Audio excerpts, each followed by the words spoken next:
يسعد فؤادي كلما ذكر الحبيب ترنما ذاك الذي رب العلا صلى عليه وسلم.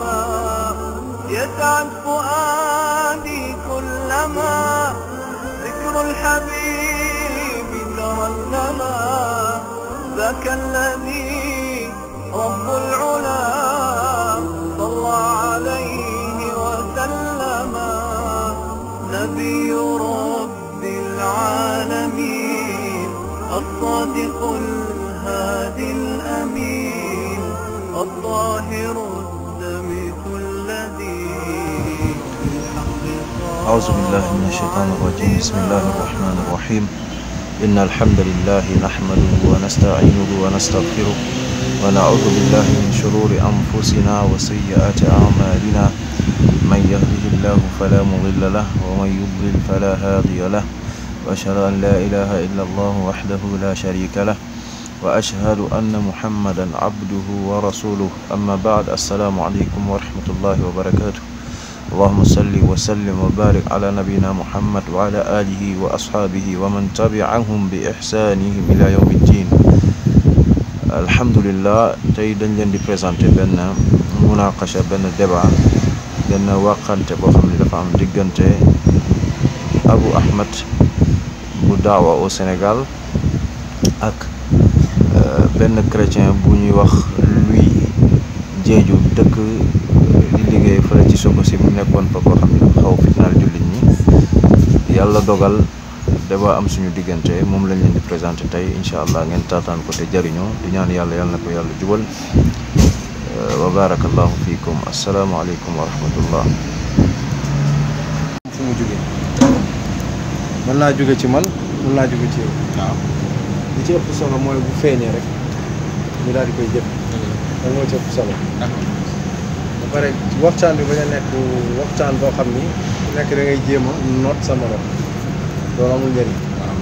parce que loolu bu xasee am rek nit ki dootul dégloo pour jëriñu, waaye day déglu pour bëgg a tontu. comprendre nga. loolu moo tax waxtaan ñu bari du yàgg, dañuy waxtaan tuuti coow li jug wax. yooyu doon njëriñ quoi. ku nekk si ñun buy wax moromam déglu ko. buñ la laajee question bu tontu, buñ ma laajee ma tontu, ñu dégloonte. ku nekk nag di layal mbiram dégloo ko aussi ci téere yi. bu bañ a nekk ay xalaat ko, ndax ku nekk am nga sa xalaat, moom sama xalaat. donc mbir yëpp nañ ko delloo ci texte yi, su ko defee lépp yomb. ñaan yàlla nag yàlla defal ñu tawfiq, ñu gindee ko. ñaan yàlla mu yombal ko. léegi sujet bi mooy li ñu waxtaanoon, li ma la waxoon. waaw mooy ñu càmbar ba xam déjà ndax Bible bi c'est la parole de Dieu. waaw balaa ñuy dugg. ci contenu bi. parce que am kenn waxoon naa leen ne nañ jël benn thème mu proposé la entre Ibrahima ak Ismaël nga ne ma déedéet yow la nga bëgg ñuy attaqué dama bi balaa ñuy commencé balaa ñuy foofu quoi. balaa ñuy dugg ci contenu bi. Très parce que bien. mbir balaa ngay soobu ci biiram moom ci jëmmi moom dañu war a xool ndax wér na wala wérul. xam nga alquran tey bu fekkoon alquran wérul. waaw lu soxla ñu ciy sukkandiku pour di jéem a saxal wala ñuy dàq dara. te pose la question. loolu kenn mën na la yow nag kon da nga gëm ni kon prix bi kon wérul. loolu mooy débat tey bi nag. très bien loolu mooy débat tey bi. très bien.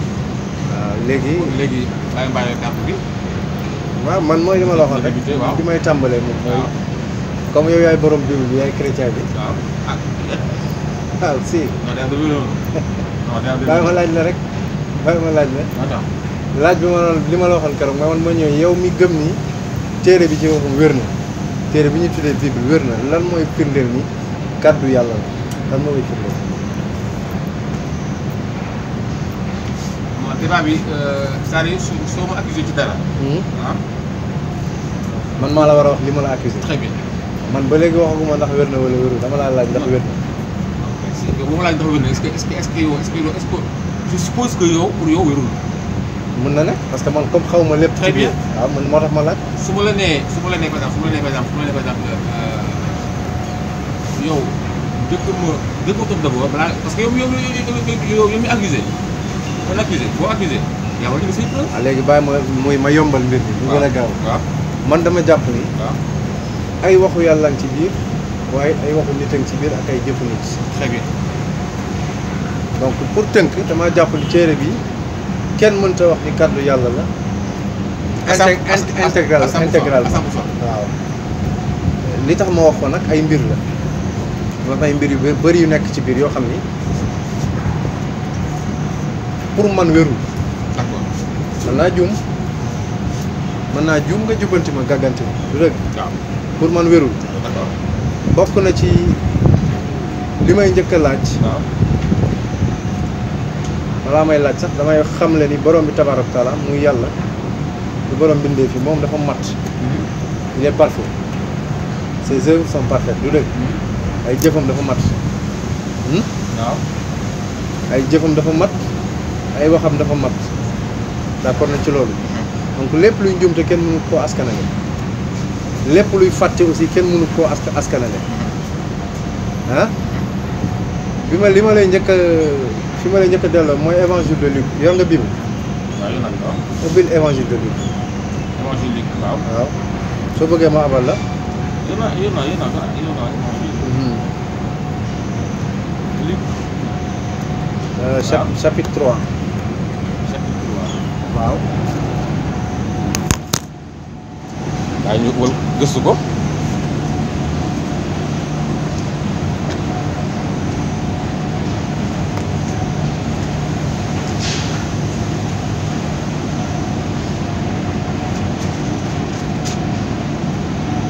Damal verset 23. 3:23. Ok. Lire.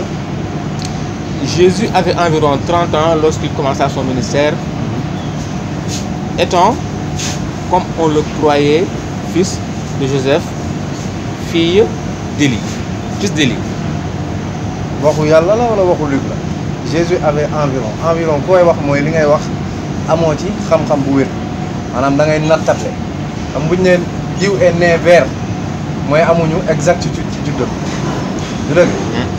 léegi kan mooy wax fii waxu yàlla la wala waxu Luc la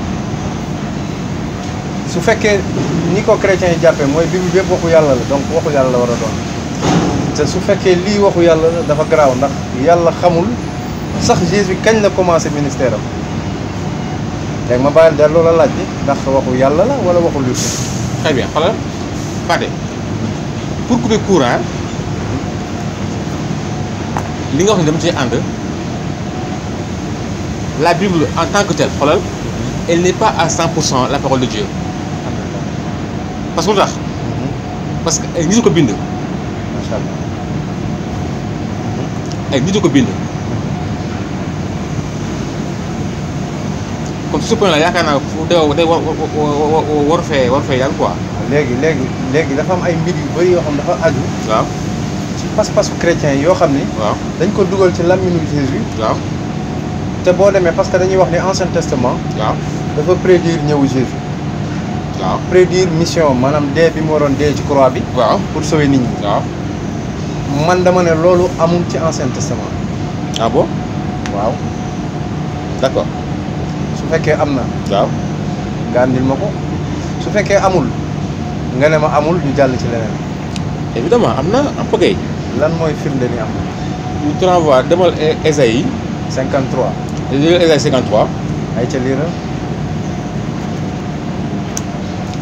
Ésaïe 53. Apparemment je vois que yéen musulmans vous connaissez bien la Bible quoi. ah. Et malheureusement. Hein?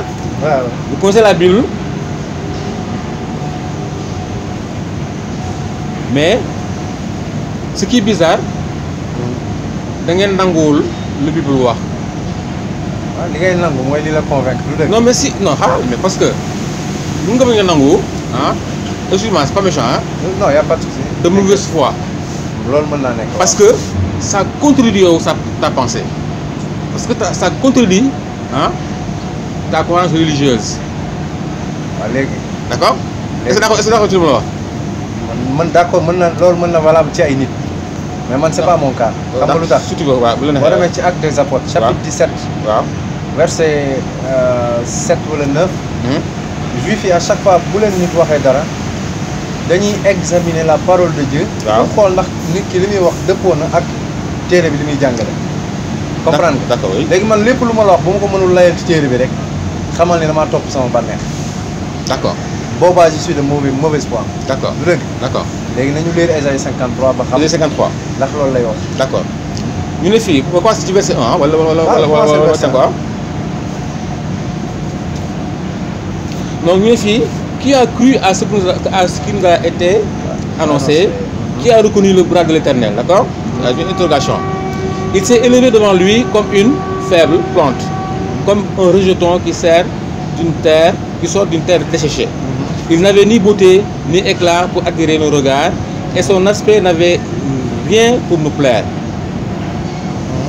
Méprisé et abandonné des hommes, homme de douleur et habitué à la souffrance, semblable à celui dont on détourne le visage, nous l'avons dédaigné, nous n'avons fait de lui aucun cas.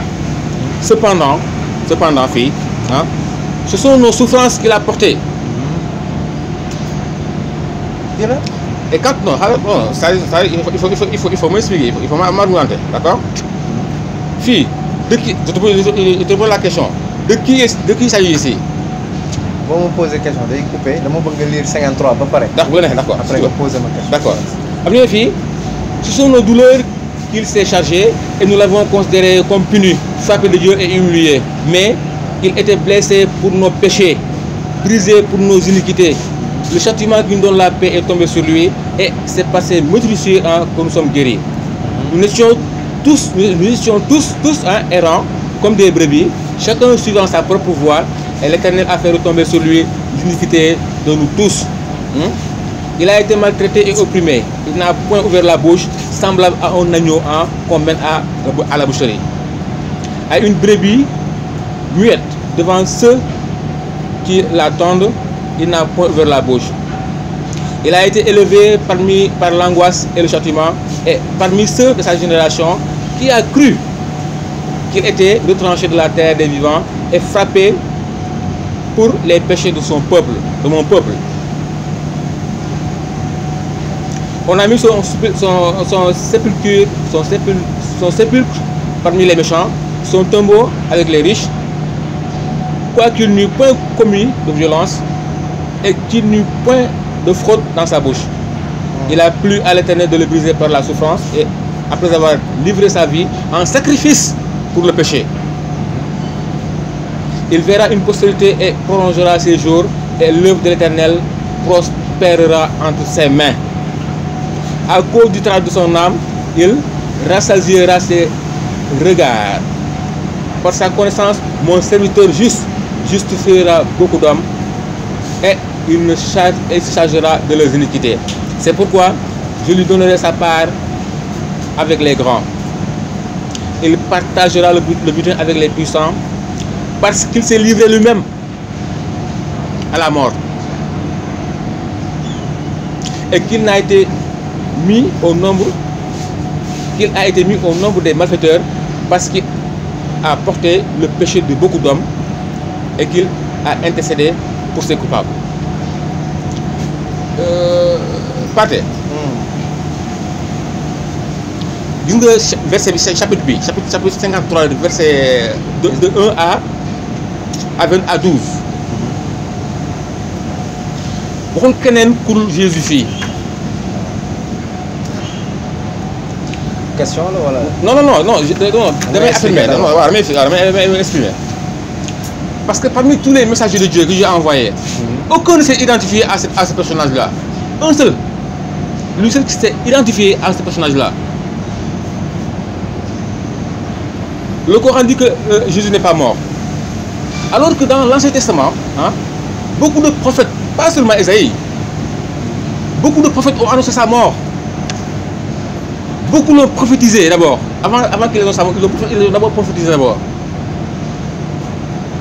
Comme maintenant, quand le Coran vient pour nous dire que non, c'est pas ce Jésus-là dont il s'agit de Mohamed, mais nous les chrétiens, ça nous pose problème. Vous les musulmans, vous lire vous prétendez connaître la Bible mieux que nous. Alors que la Bible, elle est là, celle-là, elle existe. Vous avez Jérusalem. C'est cette même Bible que tu as trouvée. Vous dites que la Bible a été changée. Mais de grâce, Dites-nous par qui la Bible a été changée et apportez-nous de façon très claire la bonne version.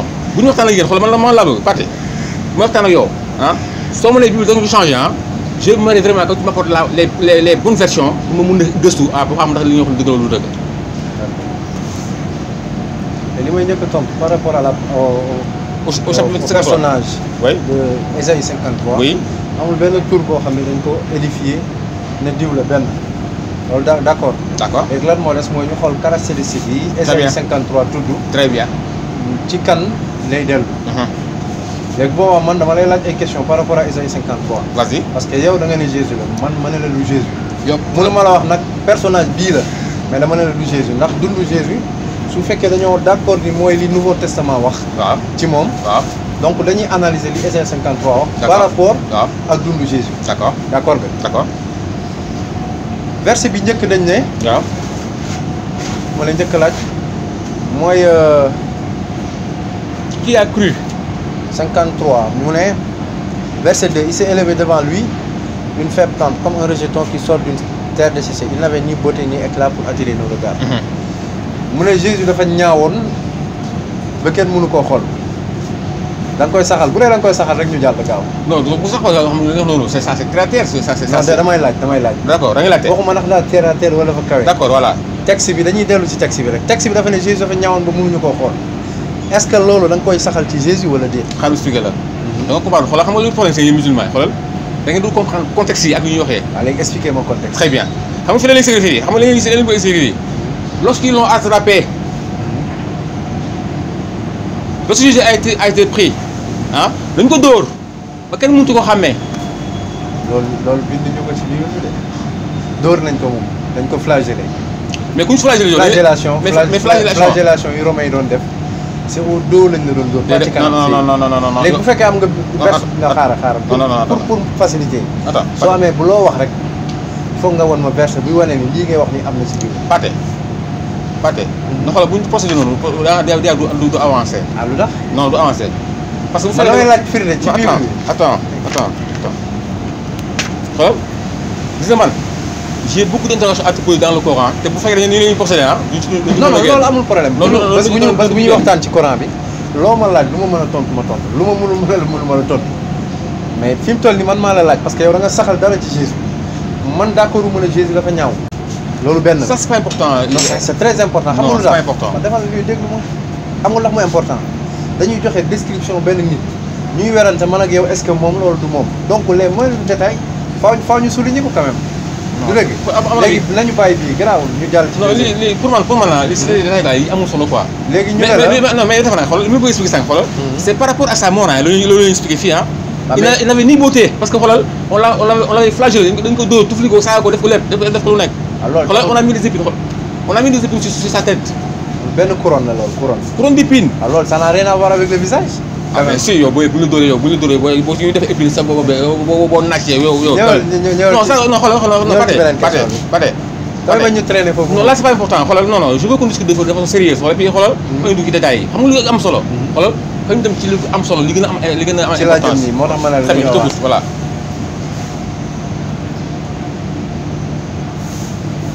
boo demee ci verset 9 dañ ne la on a mis son sépulcre parmi les méchants son tombeau avec les riches alors que Jésus fi ñu ko suuloon kenn nekk ko moom kese fa nekkoon tombeau bu bees la woon. non mais lui il faut nga tontu nag. non Pathé non dafa naa xoolal Pathé. boo saxalee ni moom la faaw nga wane ni attends Ésaïe 53 wax daje na ci moom Jésus bi mu faatoo Joseph moo dem jëli kooram laaj Pilate kooram ñu jox ko kooram mu yóbbu ko ci tombeau boo xam ne bu bees tàq la kenn nekk fa woon. te fii Ésaïe 53 dafa ne la personnage bii fi ñu ko suul dañ ko suul ci ñi nga xam ne ñi borom alal yi nga xam dañoo faatu foofu lañ ko suul ak ñi nga xam dañoo soxor maanaam ay ñu soxor faatu ñu boole ko moom ak ñoom ay bàmmeel te Jésus ka am demeewul noonu naka la ñuy def léegi parce que tam lii mooy tax ñu mën a identifier personnage bi. non attends xoolal Pathé.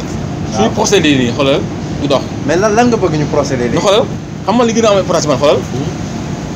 man yenn détails yu ce soir nii xoolal. lii du détail de. attends waxu yàlla la sama yow du détail. non je pas dit ça de la wax sànq. bu dee waxu nit la kon lu tax nga koy appliquer ci dundu Jésus. attends Pathé cette stratégie là elle n'est pas bonne. Cette stratégie. mais lu tax ngay wax loolu. elle n'est pas bonne lu tax ngay wax loolu. xaaral soo bëgg ñu waxtaan dëgg-dëgg xoolal restons sur les fondamentaux ma loolu laa bëgg. fondamentaux comme lan. ay détails la xoolal yow tëb nga yaa ngi tëb ñëw verset nag alors que bu ma yu ñu wax fii par exemple boo jëlee par exemple au verset 4. waaw ñun dañoo nekk di déterminer kan la d'abord après ñu doog a xam ndax li ñuy wax ci kaw moom loolu moom. tey jii bu ñu jàppoon benn sàcc bu ñu sàccoon fii dara benn waaye gis kenn ku ko sàcc fekk waa ji moom nekkul ci usine bi léegi waa usine bi woo ko pour def interrogation pour mu identifier sàcc bi dina joxe ay caractéristiques vrai ou faux. su dee waa ji la ñu ne dafa sol mbaxane am moustache takk benn lam mel nii ak nii ak nii du rek ñu mën a xam ni waa ji la mais tey boo ñëwee liiral man ne ma waa ji nii la mel nii la mel nii la mel moom mooy def nangam ma woon la caractéristiques yi nga xam ne moom lañ tudd ci biir texte bi nga ne ma non loolu amul solo am na solo c'est important. ça c'est pas important pour moi. c'est important ñetteel bi xoolal loolu xam naa ni. c'est pas important. si c'est très important. non c'est pas important ñeenteel bi ñu ne la dafa am day am njaboot. Jésus Christ fan la amee njaboot. fan la ñu amee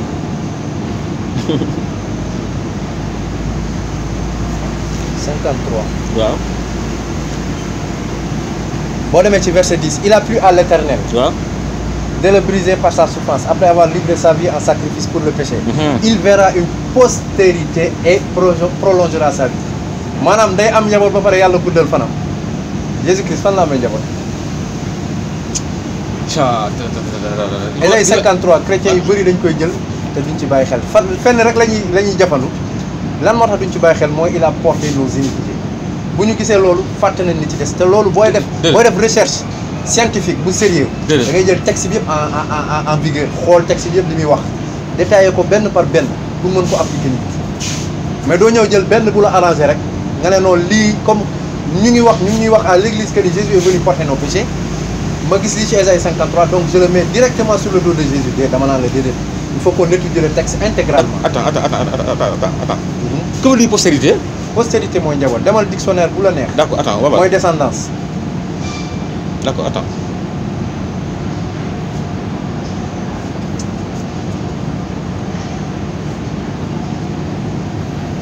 Ésaïe 53. C'est que yéen xoolal non attends xoolal.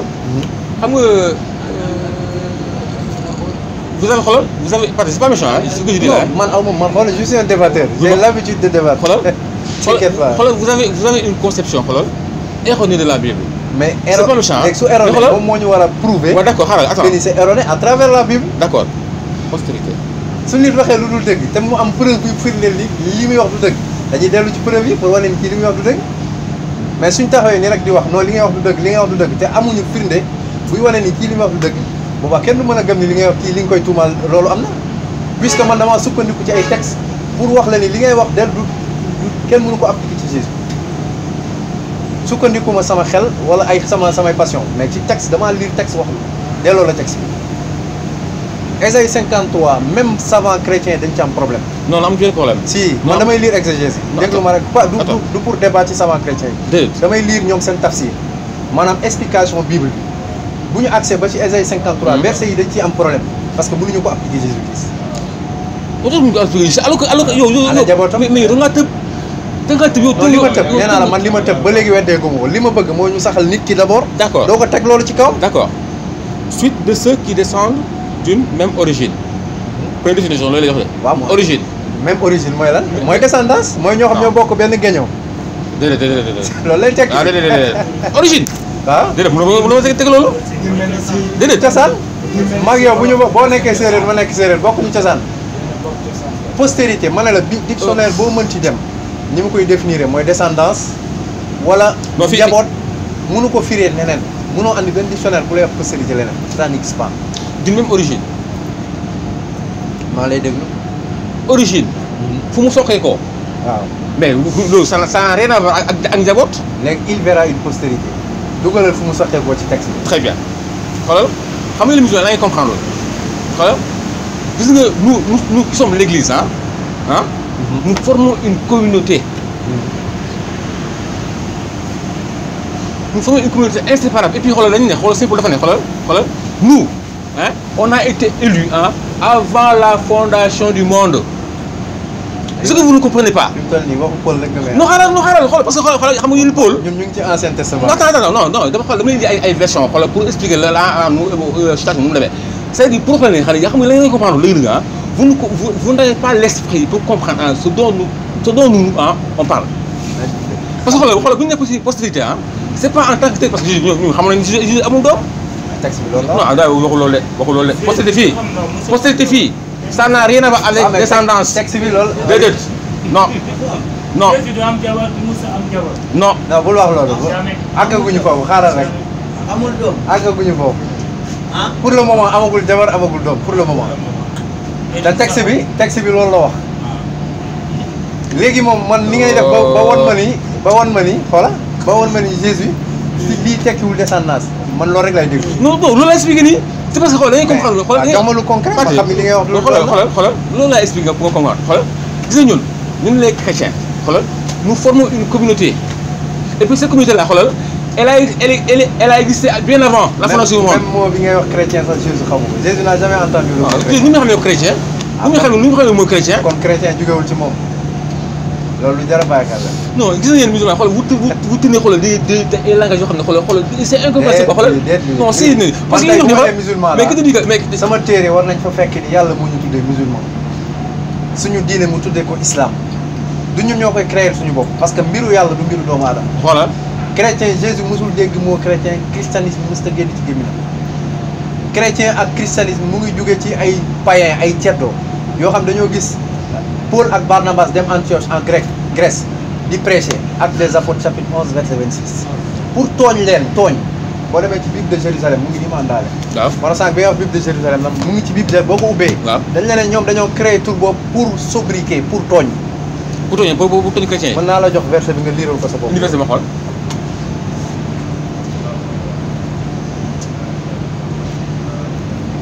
ñu bëri dañuy jël ay mbir moo tax topp mbir dañ ko war a topp ak xam-xam warul nekk toppin boo xam ni damaa judd ci mbir rek fekk ci baay ak ndey màgg ci daal di adopté loolu waaye da ngaa war a dem ba nekk mag nga xalaatal sa bopp ndax yàlla jox na la xel nga gëstu liñ la wax ni tey ci nga bokk nga dem xam mooy lan xam nga sàngo tey mu ngi naan musulman yi man du ma n'importe quel musulman man jullit laa boo xam dama gëm ni dama war a sàkk xam-xam lépp lu may dugg wala lu may fas dama ko war a xam lu may wax ak nit aussi dama koy xam. te mu yoon du ma ko delloo ci sama baat te mu yoon.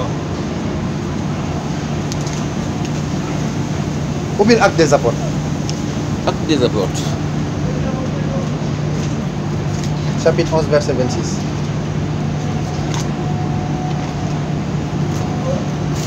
Attends, Actes des Apôtres, attends.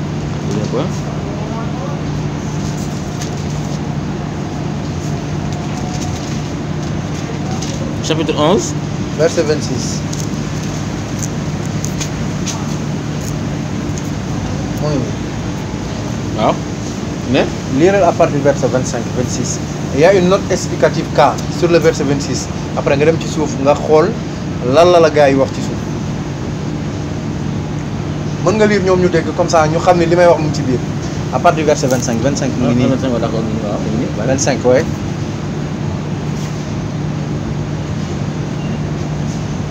Barnabé parut alors partit chercher Paul à Sardes.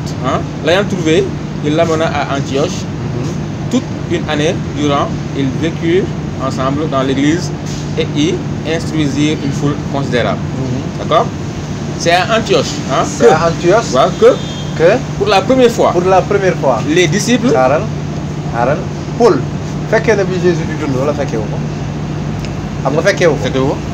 te lii jamono bi Paul tuubee ba pare la ba ànd ak Barnabas dem benn dëkk bu ñuy wax grec ci ville bu ñuy wax Antioche. waaw donc Jésus fekkewul lii. d'accord kon nen mu ne c'est pour la première fois à Antioche. waaw que les disciples furent appelés. reçurent le nom de chrétien. reçurent le nom de chrétien. Pour la première fois à Antioche. D'accord loolu la Bible bi wax. d'accord léegi am na benn cas note explicative cas. cas baa ngi nii ci kaw liiral cas bi.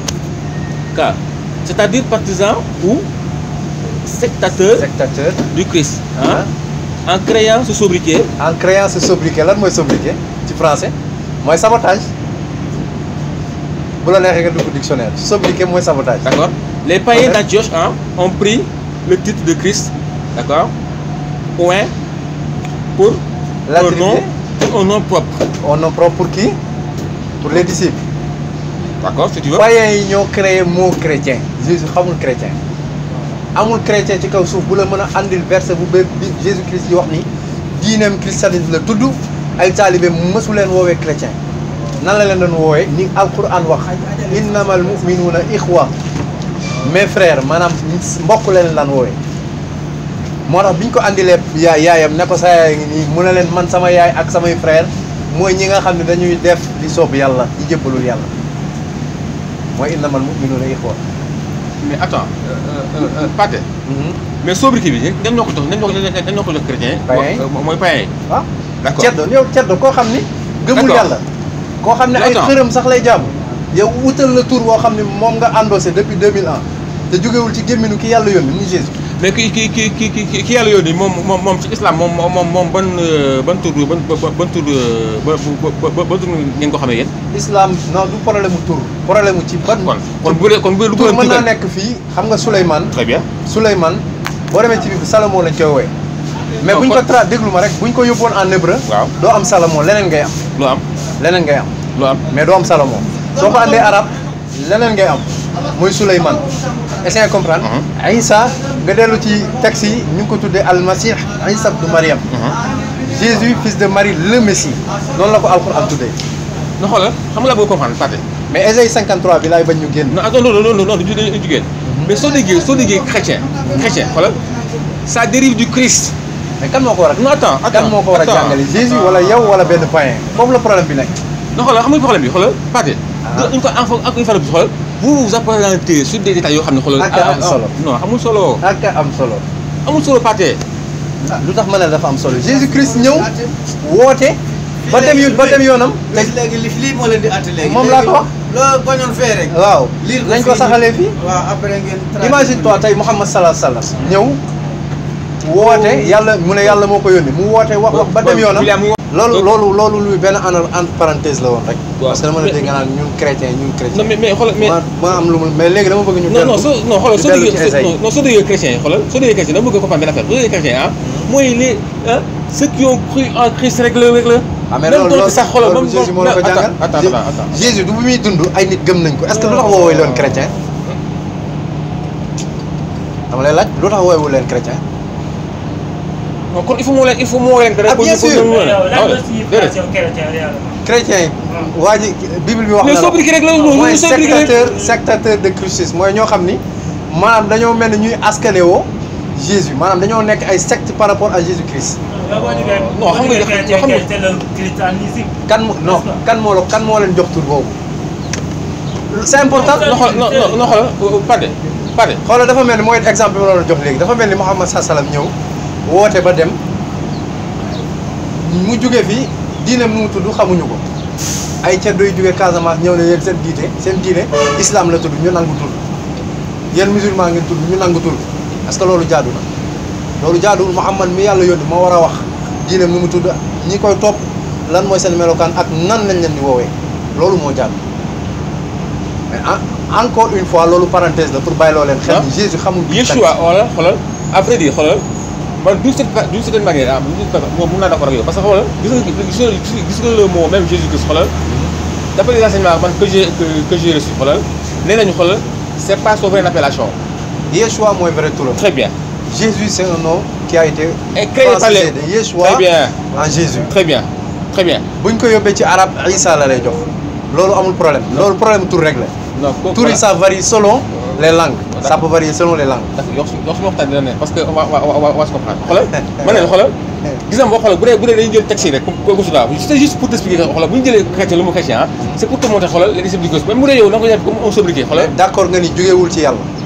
non attends Jésus turam dëgg-dëgg Yeshua Hamashia la. non Hamashia mooy al-Masih mooy le Messie. waaw le Messie. Messie c'est un attribut. Messie du tur. Messie mooy loin de Dieu c'est lui qui a été oint par Dieu. mais c'est le Christ. il a été loin. waaw d'accord Christ mais on peut l'appeler loin. non waaw déglu ma ne waaw déglu dama la bëgg a wax ni du tur waxuma la kenn du ko woowee oint. ah kon bu ma nee Hamashia turam Yeshua la. non xoolal. loolu mooy turam. Pathé fonction bi mu occupé nag mooy le Messie. waaw le Messie. waaw est-ce que bu ñu nee le Messie loo xam ne Hamashia la. Bible dafa bëri ay Messie. Non, non, ça c'est autre chose. ah tu es sûr Non, ça c'est autre chose. ah Déedéet. ah bu ma la ko wanee nag indi ma kenn. bu ma la ko wanee un Messi. am na un autre Messi. moom amul fenn. Messi bu bokk la Messi ba. y a des dafa am un Messi ak le Messi. un Très Messi c'est indéfini le Messi c'est défini bu ñu waxee le Messi. waaw mooy le Jésus Messi lañ ci jublu voilà. mais tous les prophètes de la Bible sont des Messi. Qu'est-ce que tu entends par Messi? par rapport xaaral Messi mooy celui qui a été oint par Dieu. D'accord. Même Saul il a été oint par Dieu. Non. David a été oint par Dieu. Salomon a été oint par Très Dieu. bien. Tous les anciens prophètes de la Bible des enfants d'Israël sont des Messi.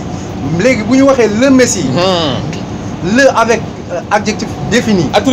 attribut défini. waaw mooy le boobu. D'accord. bu ñu ko waxee Jésus lañ ci jub. D'accord naa ak yow. non d'accord naa super. Comprendre nga. D'accord naa ak yow. D'accord. D'accord naa ak yow. mais ça ñoom dafa nag y a un point à souligner un point très important à souligner. waaw ñoom seen onction. bokkul ak bu le Christ. c'est normal bokkuñu fonction yi ñu. très bien c'est normal. waaw boo d'accord rek. dafa mel ni Moussa ak Daoud bokkuñu woon mission. très bien ku nekk liñ la oindre ci loolu ngay nekk. très bien. waaw kon le point foofu amuñ ci problème léegi nañu dellu suñu Ésaïe 53. d'accord ñu ko ci Ésaïe 53. wala boog danga ngeen xoolal naa waaye gars yi. xool dégg nga xoolal bu tàngee rek ngeen ñëwaat da ko duñ fa dugg tant que seen duñ fa dugg. suba ginnaaw suba sax duñu dugg. non bu dee suba moom ñu ko mën dugg suba. bu suba moom d'accord mais pas tey. bu mën a ñàkk léegi tey moom bu mën a ñàkk léegi. ñu la non est-ce que lui dina ma dugg. ñu Ésaïe 53 man dama dugg man. ah lui dama mel ni guerrier la de moom. oui man dama dugg de man waaw. essayé gis. waaw. léegi fii war na ne kii day nekk koo xam day am njaboot boo demee ci yeneen version da lay wax ni day am xola man dama àndaale ay bible yu bari. waaw. mën naa la ubbil bii ubbil la yeneen même chose lay wax. day am njaboot. day am njaboot la postérité. postérité. d'accord. ci Ésaïe.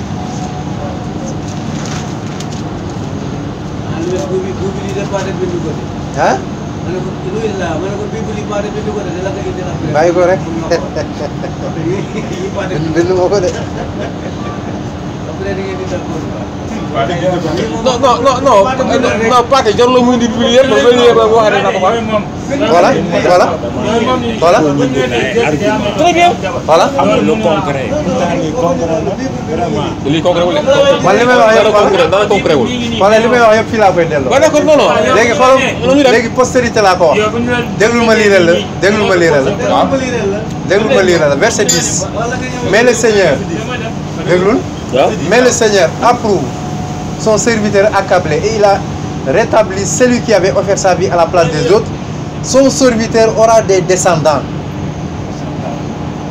du man maa ko wax Bible yi ñoo ko wax. donc kii mënul nekk Jésus Christ. bu ñu delloo ci beneen am na beneen bu ma la bëgg a dolli. attends non xaar na Pathé kon xam nga la bëgg a comprendre. waaw. dëgg-dëgg yéen musulmans yi vous n'avez pas l'esprit saint. neen Pathé bàyyil mi non attends xaar. Vous ne comprenez pas. nga ne lan nga doon wax léegi nous n'avons pas l'esprit. Non, vous n'avez pas l'Esprit Saint pour comprendre les choses de Dieu. Tu as l'Esprit Saint. Attends, je vais t'expliquer une chose. Est-ce que tu as l'Esprit Saint? Attends, même moi. Non, mais là, tu as l'Esprit Saint. Attends. Il faut que tu aies l'Esprit Saint. Parce que vous raisonnez, en quelque sorte, vous avez descendance. Alors que nous savons pertinemment que Jésus n'a pas eu de descendance. Mais parce que le mot descendance là, vous comprenez quoi? Expliquez-nous. Attends, vous allez comprendre. Vous allez comprendre. Pardon. Vous allez comprendre. Oui, mais les gens qui ont texte, ils ont dit descendant à postérité de Ndiabot. Mais nous, on est Ndiabot. Mais dans ce cas-là, nous, Français, les gens, descendant à l'Itcham, dans ce cas précis, vous n'avez fait descendance, ceux qui vont nous suivre, c'est que nous avons on a dit Dieu a créé le monde en 6 jours et le 3e jour il s'est reposé. Est-ce que vous avez fait exemple là, ouais, très bien. Dieu a dit dans le Coran et dans la Bible, il parle à ceux qui sont doués d'intelligence. D'accord, expliquez-nous, il s'est reposé le 7e jour. Voilà. Vous n'avez pas l'esprit pour comprendre les choses de Dieu. Mais là, vous n'avez pas l'esprit. Attends, voilà. Et puis, moi, je suis à l'aise. Vous n'avez pas l'esprit, Jésus-Christ a prêché Simon-Pierre, il n'a jamais reçu le Saint-Esprit. Il a prêché tous ses apôtres. Ouais. Quand est-ce que les apôtres ont reçu le Saint-Esprit? La Pentecôte. Pentecôte kañ la à la Pentecôte bi Jésus Christ di yéeg 40 jours après bi Jésus yéegee léegi ñoom xoolal déglul bu fekkee dama suivre sa raisonnement mooy ñoom amuñu woon Saint-Esprit pourtant Jésus prêché na leen ba ñu comprendre li Jésus wax ba nangu li mu wax daal di koy topp nan lañ def ba comprendre waxu yàlla ba topp Jésus te amuñu Saint-Esprit dama lay laaj après sa mort non avant ça attends bi mu prêché au début de sa ministère de son ministère non parce que Jésus n'a pas été compris même pas cette discipline dama laa laaj attends xaaral ma reformuler sama question non j'ai bien compris comprendre nga ñi mu prêché ba ñu topp te amuñu woon Saint-Esprit nan la ñu def ba comprendre kàddu yàlla ba topp ko su fekkee condition bi mooy il faut nga am Saint-Esprit pour comprendre xoolal war ma ne la bàyyi wax jooju xaaral non wax yooyu xoolal mooy suñu fondement parce que tey xoolal ñun quand on veut expliquer certaines choses xoolal duñ ko jëlee selon nos considérations humaines là parce que parce que ñu man ba léegi dama lire texte man waxuma la sama non attends non mais si parce que yow da nga comprendre fii le mot de ça nga comprendre je comprends pas mais tu n'arrives pas à m'expliquer attends je te parle du repos par exemple mu ne par exemple repos expliquez ñu la sànq wax nga repos je t'explique bibliquement ce que le sens repos là veut dire d'accord en réalité xoolal lorsque Dieu a créé tout pendant 6 jours xoolal quand on dit se reposer ici le texte le mot veut dire que Dieu a achevé de créer il n'a rien à augmenter rien à ajouter rien à ôter tout est fini. pourquoi waxewu ko ni ñu koy. non mais defal nang pourquoi bindul loolu ci biir Bible. mais comprenez. bu fekkee yàlla mooy wax moo la gën a xam li muy wax. yàlla mu ne ñoom seen yàlla mu ne dafa mbindaafoon yëpp juróom-ñaareelu fan bi mu noppalu kay bu ñu ko dégg mooy ku sonn. déedéet te yàlla du noppalu. déedéet yow Pathé. excuse-moi xoolal yow gënu mu xam ne yàlla soxla na noppalu. ñu bind ko ci Bible alors. non c'est pas important parce que il faut comprendre. bàyyil c'est pas important c'est important lui bàyyil c'est pas important man alxuraan xoolal détail boo ma ci wax c'est important pour man. bàyyil yow tam lii on va venir sur le Coran. amul problème on va venir sur le Coran. mais xoolal Pathé xoolal. Ésaïe 53 bi attends xoolal excuse-moi c'est pas méchant xoolal mais da bëgg nga am de la hauteur xoolal fu nga seetlee xoolal war nga mën a comprendre aussi quoi. même bu dee sax non attends xoolal yow pourquoi nga bëgg yow ñu expliqué ko comme ni nga ko bëggee te nangoo ñu wax ko comme ni nga ko waxee nii. expliqué wu ma ne damaa lire. non d'accord non dafa non xoolal. man expliqué wu ma damaa lire. non nee nga. su doon damaa lire benn mot ba pare. attends ne nii la ñu war a déggee mot bi. non Pathé maa ko expliqué. Pathé mais man dama lire andil ko ñaari version yoo xam ne yëpp ay téereem la. xoolal Pathé. donc sànq jox nga ma Bible de Jérusalem. waaw nga indi ma ay textes référence. waaw d'accord comme xam nga yow fële ko xëy na yow bon bu dee comprendre nga sax mais yow pour nga mën a am assise pour toog bu baax da nga ma indi lan. non pour toog bu baax de. non si pour nga bañ a foog ni damay créer. loolu non amul importance xoolal man xool en tout cas soo créé man xam naa waaw léegi xoolal revenons damay bañ ñu perdre temps non timis bu xasee jot fii lay lëndëm du dëgg. Pathé non parce que man Dakar laa ñëwi fële ci Castor. non il faut point bu leer quoi il faut nga comprendre ma ci laa la bëgg a wax. xoolal c'est pas dit que impérativement koy ni nga ko bëggee noonu lañ ko war a waxee. man sax waxuma loolu. dossier loolu nga parce que nee nga sànq. waaw yow loolu ñu ko wax ni nga ko bëggee. non nee nga sànq. moom sànq ni mu koy xalaatee la ma koy jéem a wax. attends te man dama ko delloo ci ay textes. attends nee nga sànq lu tax ni mu ko expliqué nii lu tax waxuñu ko noonu ci. non déedéet li nga wax sànq. dama ne la li ngay wax wàllu repos. waaw man la su fekkoon noonu la demee. noonu lañ koy bindee ci Bible bi demeewul noonu. ah bon déedéet dafa am benn point détail bu sew moo lay fàttali. Bible bi biñ koy njëkk a bind on l'a écrit en grec. kenn bind ko en hébreu. très bien grec lañ ko bind lan moo tax ñu koy bind en grec. Jésus n'a jamais parlé grec. Jésus parlait hébreu et araméen lu tax ñu koy bind en grec. loolu am na sens. yow ñu yónni la Casamance. ñu fi ñu la yónni joolaa la ñuy làkk. ñu dem jël làkku pël bind ko ci téere bi ñu la yónni jox la ko ne la dama jox ko joolaay est-ce que loolu xellu na. loolu xellu loolu nag ñi ko bind xam nga christianisme. bind yii yëpp mu ngi tàmbale ci ay presque 100 et quelques années après départ Jésus te li bi mi ngi matale presque mën nañu wax ni ay 1500 et quelques gannaaw bi Jésus demee léegi ñu ko bind ñi ci bëri ay romains lañu woon yoo xam ne dañoo tuub dugg ci islam première église bi njëkk a am église catholique la romaine Bible de Jérusalem mooy première Bible ñu ko bind en grec te ñi ko bind dañoo amoon pas-pasu gëm ni ay yàlla yu bari ay fils de Dieu yi ngay dégg yëpp grec yi ñoo ko njëkkee ak romain te ñoom ñoo njëkk a bind Bible donc pas-pasu ay yàlla day noppaloo ay yàlla day nangam loolu ci ñoom la jógeewul ci làmmiñu Jésus wala ci làmmiñu Moussa wala ci làmmiñu yàlla jógewul ci ñoom moo tax boo demee ci alquran yàlla dafa ne moo bind asamaan ak suuf lan la ci teg boobu wamaa massana min lughub ba pare yëgul coono ci mbir moom pour corriger ñoom li ñu wax ni yàlla dafa noppal donc loolu dafa jar a bàyyi xel léegi ñu delluwaat ci Ésaïe 53 Ésaïe 53 d'accord ñu tëb boobu parce que boobu xam naa ne fii ba suba mënoo ma expliquer descendance ak postérité lu muy teg non mais demal ci verset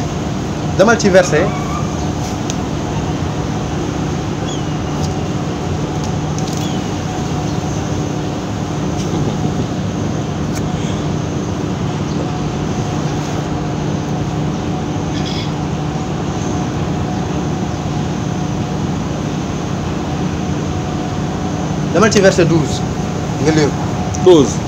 C'est pourquoi je lui donnerai sa part avec les grands. Il partagera le butin avec les puissants. Il partagera le butin avec les puissants. Gannaaw bi yàlla waxee ni ñoom seen yàlla bible bi neex na day am doom ba pare yàlla guddal fanam mu ne dina ko jox butin boole ko ñi nga xam ne ay kilifa lañ ponkal lañ ci jamonoom ñu seddoo butin boobu. jamono boobu. te butin fu ñu ko waxee mooy li nit ki di màng après guerre. léegi nag maa ngi lay déglu puissant yooyu il partagera le butin avec les puissants. Jésus-Christ, quand est-ce qu'il a fait la guerre pour partager les butins? Donc je reviens là-dessus encore, hein, partez. Oui. Non, attends, xoolal. Non, attends. Xoolal. Xam nga le fait d'avoir des idées préconçues. Hein? Préconçues mooy lan. waaw loo xam dama ko préparé. waaw préparé wu ma ko def man damaa yàgg gëstu. non préparation. non comprendre lu wax. c'est-à-dire quand on a des idées arrêtées. idée arrêtée ok. d'accord. moi j'ai des idées arrêtées. non boo déggee idée arrêtée maanaam xoolal. c'est-à-dire xoolal. waaw Moustapha. c'est-à-dire xoolal. waxuma la pour xas la c'est pas méchant hein. non voilà, t'inquiète même pas. voilà d'accord. ça su ma nee par exemple des idées préconçues. c'est-à-dire yéen vous fondez sur une chose xoolal. au lieu que ngeen gëstu essayez de comprendre ñun lan la ñuy wax. xam nga yow nit nga. vous dites non yow fa la xoolal. déedéet texte bi ñu jël ko. yow nit nga am xel man may nit am xel. nga ne léegi man xalaatuma yow yaa xalaat ñun comprendre yéen a comprendre mais li ngeen comprendre texte yaa ngi nii expliquez-nous c'est simple. Ésaïe 53 jël ko nga teg ko fële ça ne parle pas de Jésus. ça parle de qui. d'accord identité bi xamuñu ko man bi ñu commencé laa la ko. nee naa la amul benn tur bu ñu tudd. amul tur bu ñu tudd ne diw la. d'accord très bien. mais ça ne parle pas de Jésus parce que ce qui est appliqué. dans Ésaïe 53 ne s'applique pas à Jésus. d'accord. bu fekkee am nga beneen prophétie nga andil ma ko te man mën naa la jox prophétie. waaw buy wane ni Jésus-Christ n'est pas mort à la croix. non d'accord non ça on va revenir là-dessus man dama lay jox bu leer. boo xam ni Jésus-Christ n'a jamais été crucifié. waaw ni tué bibliquement je dis pas coraniquement. d'accord bibliquement non mais xoolal avant de ça yow pare nga ci Ésaïe 53 bi. pare nga ci doon laaj. pare nga ci waaw. pare nga ci. pare naa kon yow booy waxtaan nit ñi yéen ngay jël pour dóor leen quoi. lii kese. lii kese laa leen laaj mën naa la bàyyi nag 10 ans nga recherche. léegi yeneen non doo bàyyi ma recherche quand même mais yeneen versets nag yow waxoo ci dara. yeneen versets yi dañ koy appliquer gannaaw bi ñu xamee. ni diw c'est-à-dire ki ñu ko bëgg a appliquer ñu xam kan la d'abord. essayer comprendre dem nañ ci Jésus xool nañ dund Jésus gisuñu ci loolu. donc mënuñu ko appliquer Jésus. waaw d'accord defal naa léegi moi je te pose une question. c'est simple. fii ñu ne fii cependant ce sont nos souffrances qu'il a portées. il s'agit de qui. souffrance de qui kan moo doon souffrir ba mu koy porter kan moo doon souffrir wax ñu dëgg kan benn disciple dóoruñu ko avant Jésus-Christ avant ñuy rey Jésus selon Bible amul benn disciple bu ñu laal bal sax ñoom bi ñu jàppee Jésus dañoo daw ñoom ñëpp a daw bàyyi ko foofu donc quelle souffrance il a porté. mais il a été blessé pour nos péchés brisé pour nos iniquités le châtiment qui nous donne la paix est tombé sur lui c'est par ces meurtrissures que nous sommes guéris. c'est pas bien encore. yooyu ma ne la yooyu yëpp mënoo ko appliquer ci apôtre de Jésus c'est pas possible. non Pate yéen dëgg-dëgg ñu ne on a de sérieux problèmes Pate. di nga am problème kay. non daa xoolal xoolal xam nga xoolal ngeen xoolal fu mu toll nii pour vous ramener xam nga xool le problème am nañu ko xoolal. le monde attends moo tax dégg ma ne la luy. waxtaan day tegee ci ut dëgg. attends du tegee ci man li ma gëm faaw mooy nekk. attends xoolal attention gis nga le monde chrétien xoolal ni ñuy doxalee nii xoolal. même pour ramener les autres qui sont égarés xoolal day métti xam nga parce que yéen fu mu toll xoolal yéen la plupart du temps xoolal vous vous basez sur le catholicisme pour pouvoir juger la religion chrétienne. je me base sur la Bible pas sur le catholicisme. non ça non sinon si. je me base sur la Bible man j'étais avec des Bibles. lii c'est la Bible des évangéliques et des protestants te jàpp naa ne yow doo catholique. oui très bien. dama andi bible témoin de Jéhovah andi bible Non, non, non, non, andi non. bible non déglu ma rek ma wax la li ma bëgg a wax xoolal man bu indoo daal man dama andi bible yëpp pour Attends. wan la ni attends bu dee catholique nga am naa fu ma mën a waxtaan ak yow Télé. bu dee évangéliste nga am naa fu ma mën a waxtaan ak yow pour bañ ma andi benn bible muy bible catholique nga ne ma non bii du sama bible parce que yàgg na maa dal man du tey laay yàgg laa commencé waxtaan ak chrétien ça souvent yàgg naa dem église di waxtaan ak ay pasteur ak ay curé ah bon fu ne laay dugg foo ma mënti woo bu ma fa mënee dem dama fay dem léegi sànq amoo problème waaw sànq bés bi laa léegi nga ne ma il est mort pour la souffrance de qui dama ne il Waaw. a porté la souffrance de qui a souffert ba Jésus di ko porté laal la laaj yow kon xamul monsieur Jésus déedéet kon xamul leen monsieur tontu Jésus ma rek xaw ma ko waa léegi xamal ma ko xamul leen ko xamal ma ko léegi andi ma ci gémminu Jésus waaw fan mu xamal ñu lan mooy mission moom xoolal maa lay déglu pour ñu wax sànq que Jésus deewul mais bëgg naa xoolal non xoolal ma va ce point là xoolal indi ma d'abord parce que loolu moom boobu intéressé na ma lool ma xool ko laaw fi nga ne Jésus il n'est pas mort quoi sur la croix quoi dama lay njëkk a wax benn mbir balaa may dugg ci verset bi dama lay D'accord. andi verset bi gannaaw bi ma lay expliqué d'accord amul benn texte biblique de l'Ancien Testament buy wane ni Jésus le Messie devrait venir se faire tuer amul loolu c'est un défi que je lance au monde chrétien ça n'existe pas amul ci Bible ba pare dañoo tuxal aw duur maanaam wax boo xam du dëgg dugal ko ci gémmiñu Jésus Ah bon? te doo ko fekk ci Ancien Testament ah bon loolu dinaa ci ñëw d'accord mais damay ñëw ci lii David wax d'abord d'accord demal ci Psaume 22 demal ci Psaume 22 Somme 22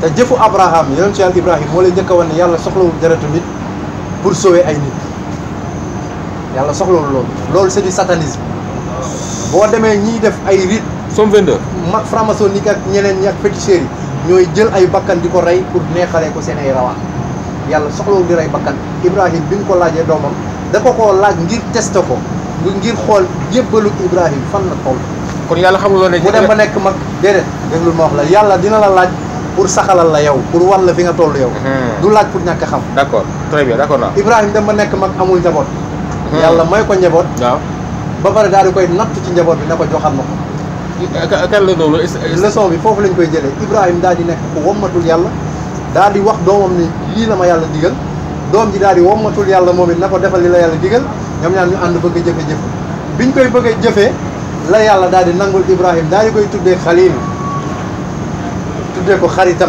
parce que Ibrahim dafa nekkoon ku jébbalul yàlla subhanahu wa taala loolu moo waral xéewal yi Abraham am yëpp ñu tuddee ko tey bàyyi wéy nit ñi gëm yàlla le xaw ma le père de la foi tey kuy dellu ci ngëm yàlla ci Ibrahim ngay def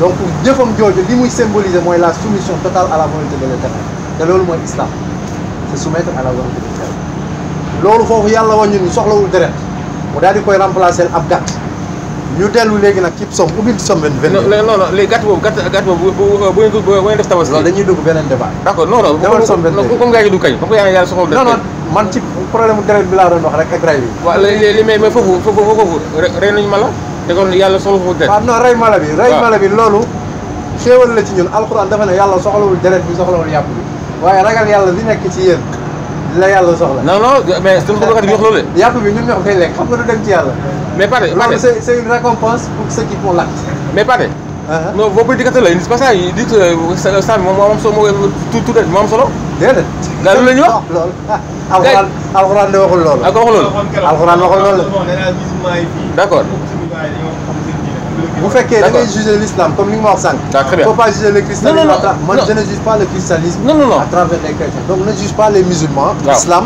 Waaw. à travers les musulmans Non, c'est- parce c'est- que bari na ay jullit tey yoo xam ne xamuñ dara ci l'islam te lu nekk la ñuy wax ci l'islam très bien léegi nag ku ko dégg day jàpp ne lii mooy l'islam fekk ça n'a rien à voir avec l'islam rien à voir non xool dañ ko wax moo wax ko moo ne léegi yow soo ma nee bi ak wax loolu kon juste alors ak wax loolu Yàlla parce que dafa mais ne je me dis que gars yi ñoo ne deret bi rek mu am solo yàlla mooy- mu ne soxlawuma du deret bi mooy ñëw ci man du yàpp waaye ragal yàlla bi leen di jëfloo loolu la yàlla soxla di nekk sa xol ba lay jëfloo loolu la yàlla soxla d'accord léegi somme ñaata somme Somme 22 nañu lire Somme 22 22 verset commencez le verset 1 non dama ñu gudd ah au chef des chantres sur biche de l'aurore somme de David mu daal di andi li nga xam ne moom la Jésus wax Matthieu 27 waaw verset 4 chapitre 27 Mon Dieu, mon Dieu, verset 44. mon Dieu, mon Dieu, pourquoi m'as-tu abandonné? donc fii leer na ni Jésus la d'accord nga balaa ñuy sori.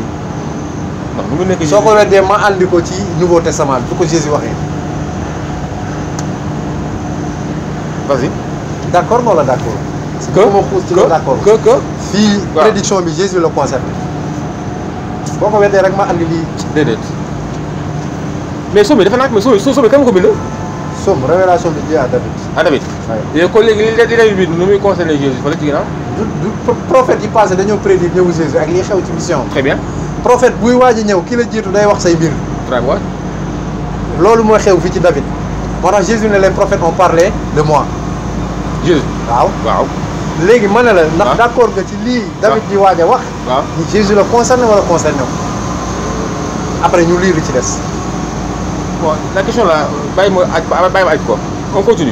ah d'accord Continue, non, continue. kon liiral mu ne Jésus li la wax ci croix bi te loolu incrédulité la bu ma ko liiree di nga comprendre koo xam ne yow da nga am mission ñu yónni la comme par exemple ñu yónni la ci machine bi ne la demal ci machine bi yow nga dem ubbi benn douche fële te yow ci machine bi lañ la yónni wala nga ñëw ba ci buntu machine bi Lu ñu wax?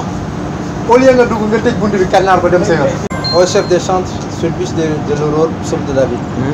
mu daal di andi wax ji concerné Jésus mu ne mon Dieu pourquoi m'as-tu abandonné t'éloignes-tu de moi sans me secourir sans écouter mes plaintes. boo demee ci Matthieu 27 Jésus bi ñu ko daajee selon ñoom dafa yuuxu mu ne mon Dieu pourquoi m'as-tu abandonné lu tax yàlla abandonné te kat moom daa ñëw pour sauver nit ñi pour dee de waaye jamono ji mu war a dee mu ne yàlla da ko bàyyi da ko wan ginnaaw léegi loolu benn parenthèse bu ndaw xaar ma ko ne mu ne mon Dieu je crie le jour et tu ne réponds pas. La nuit et je n'ai point de repos. Pourtant tu es le Saint. Tu sièges au milieu des louanges d'Israël. En toi se confiait nos pères et il se confiait et tu les délivrais. Regarde, moi, il demande la délivrance. Ils criaient à toi et ils étaient sauvés. Ils se confiaient en toi et ils n'étaient point confus. Et moi je suis un ver et non un homme, l'opprobre des hommes et le méprisé du peuple. Tous ceux qui me voient se moquent de moi, ils ouvrent la bouche, secouent la tête. Déglul bu baax. Recommande-toi à l'Éternel. L'Éternel le sauvera, il le délivrera puisqu'il l'aime.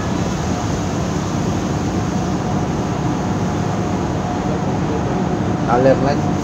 léegi tu pas compris. Yàlla mu ne da koy délivrer da koy sauver ndax da koo bëgg. du ko bàyyi ci loxo juif yi pour ñu rey ko. te boo delloo ci hébreu dama bàyyi ma pare rek. bàyyil ma pare rek. Vas-y.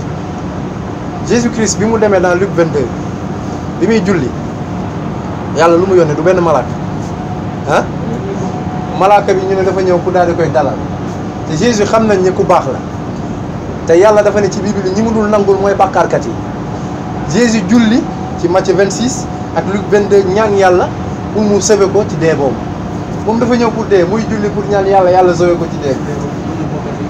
voilà gis nga tanaqud bi contradiction bi muy julli na ñetti yoon ci guddi gi ànd ak discipline mooy au montagne de Gethsémani montagne de l'Olivier ñetti yoon la julli te bi muy julli sax ma tënkal la ci lu ndaw dafa doon julli comme jullit ñi jël front am teg ko ci jëb yi ci suuf sujjóot benn chrétien du jullee la mu daal di sujjóot mu ne mon père éloigne de moi cette coupe ba pare mu daal di delloo mbir mi nag ci coobare yàlla. yow fan nga gis Pathé fu mu jullee. su ma paree dinaa ci ñëw xaaral ma ñëw man nee naa lu ma la wax rek naa la jox firnde. d'accord xaaral ma ñëw mu daal di ñaan yàlla ñetti yoon dafa njëkk a julli dem fekk disciples yi di nelaw mu yee leen mu ne leen veillez avec moi pour ne pas tomber en tentation. li tax mu tuddee mbir mi tentation parce que du lu baax bu doon lu baax la nga xam ne deewam mooy sauver nit ñi Jésus daf ci waroon kontaan. Judas bi ñuy wax ni moo ko livré sax Jésus daf ko maudire dafa ne il a fait le plus grand péché ab bàkkaar loo xam ne Jésus bàkkaar la ko jàppee naka lay sauver nit ñi ñaareel bi mu ne fallait qu'il ne soit pas né mu ne Judas waru woon sax dugg ndax lu doy waar li mu doon xalaata def te Bible bi da lay wax ni seytaan moo dugg ci Judas xelal ko pour mu livrer Jésus lu yàlla mooy def loolu ci xel Judas mbiru seytaan ba pare Jésus jàppee mbir mi encore dans Jean 8 40 à 44 ni mbiru seytaane ni juif yi ñooy bëgg ko rey mu ne leen yéen jëfu seytaane ngeen bëgg def da ngeen maa bëgg a rey comme ni seen bàyyi Iblis nekkoon rek donc mësul jàppee mbir mu sell mu julli ñaan yàlla bi muy julli yàlla yónnee ko benn malaaka bu ñëw day def bu di ko dalal pour wan ko ni yàlla nangu na sa ñaan waaye Jésus du ñaan yàlla muccal ma Jésus wax na ko sax ci benn verset mu ne qui est-ce qui demandera à son père du pain et il te donnera des cailloux kan mooy ñaan yàlla pour mu jox la ay xeer waaw mu jox la ay xeer léegi moom mu julli ñaan yàlla mburu yàlla jox ko ay xeer ba mu naan yàlla ci ma abandonné est-ce que yaa ngi may dégg ma ñëw dégg naa baax xoolal mais pare bi muy julli yàlla yónni benn malaaka pour dalal nga dem nag ci hébreu te dinaa la jox après benn verset clair boo xam ne day wane Jésus kenn musu koo jàpp nga dem ci hébreu ne la xaaral ma liiral la rek mais attends Pathé xaaral ñu nekk ci xaaral ñu toog ci 22 bi yow nga ne 22 bi nga ne fii David recommande-toi à l'éternel le délivrera ça c'est au futur il le sauvera puisqu'il l'aime. Non mais yow Pathé yow foo jëlee verset yi c'est biir Bible non attends xaaral créé wu ma ko ni attends Pathé verset yi waaw nga ne c'est attribué à qui c'est pour sur Jésus ah bien sûr comment dama la woon début verset bi xam naa ne après fii nga doon ñëw ci nga ma ne comment dama la woon début verset bi boo delloo ci Bible bi note explicative Somme verset 22 da lay wax ni ça renvoie à Jésus-Christ li may wax yow dama ko gëstu balaa may ñëw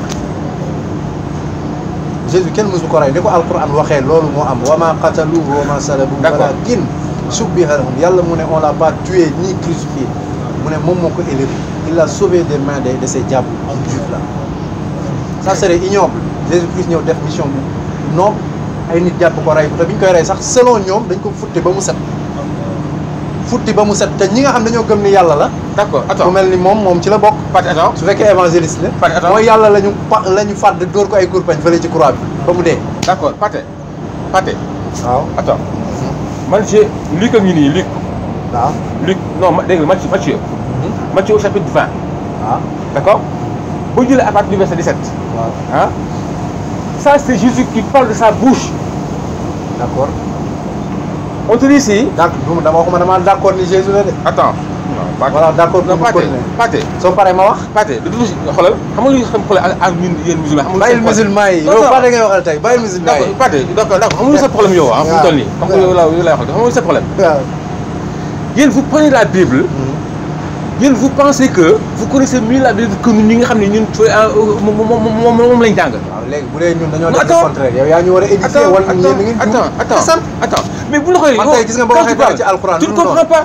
voilà su ma la xoolee xoolal doo nangu voilà boo waxee dara ci alxuraan lu noonu dama lay ramener vers la source wala ni li nga alxuraan lii la wax oui ma toi comment peux-tu prendre la Bible tu prends tes arguments qui t'avancent qui t'arrangent tu les exploites à fond ba pare yow léegi les autres points qui contre toi ce que tu dis non. xam nga lan moo tax parce que dafa am njaxas. non parce que xam nga nan la ñuy xamee dafa am njaxas. da nga comprendre déglu ma xam nga nan la ñuy xamee dafa am njaxas xaaral ma wax la rek.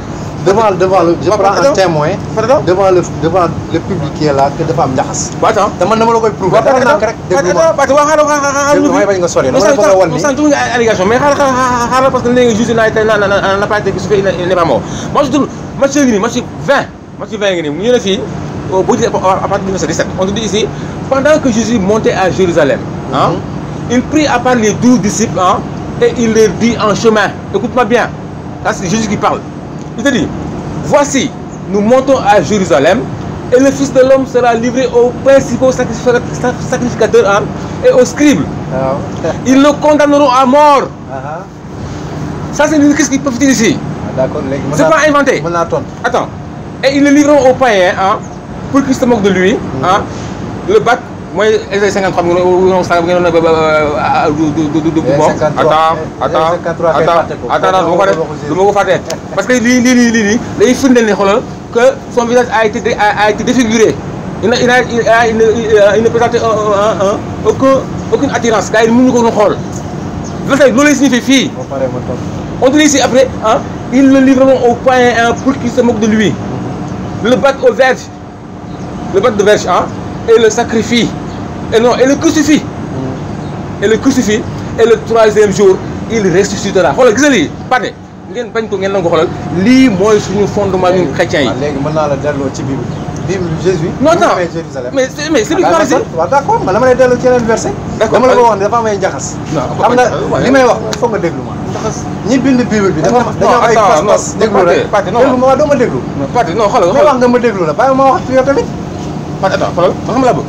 xoolal dama lay yàlla xam nga laa bëgg. waaw xoolal de grâce xoolal yéen musulmans yi bu ngeen waxtaanee ñu apportez-nous les versions.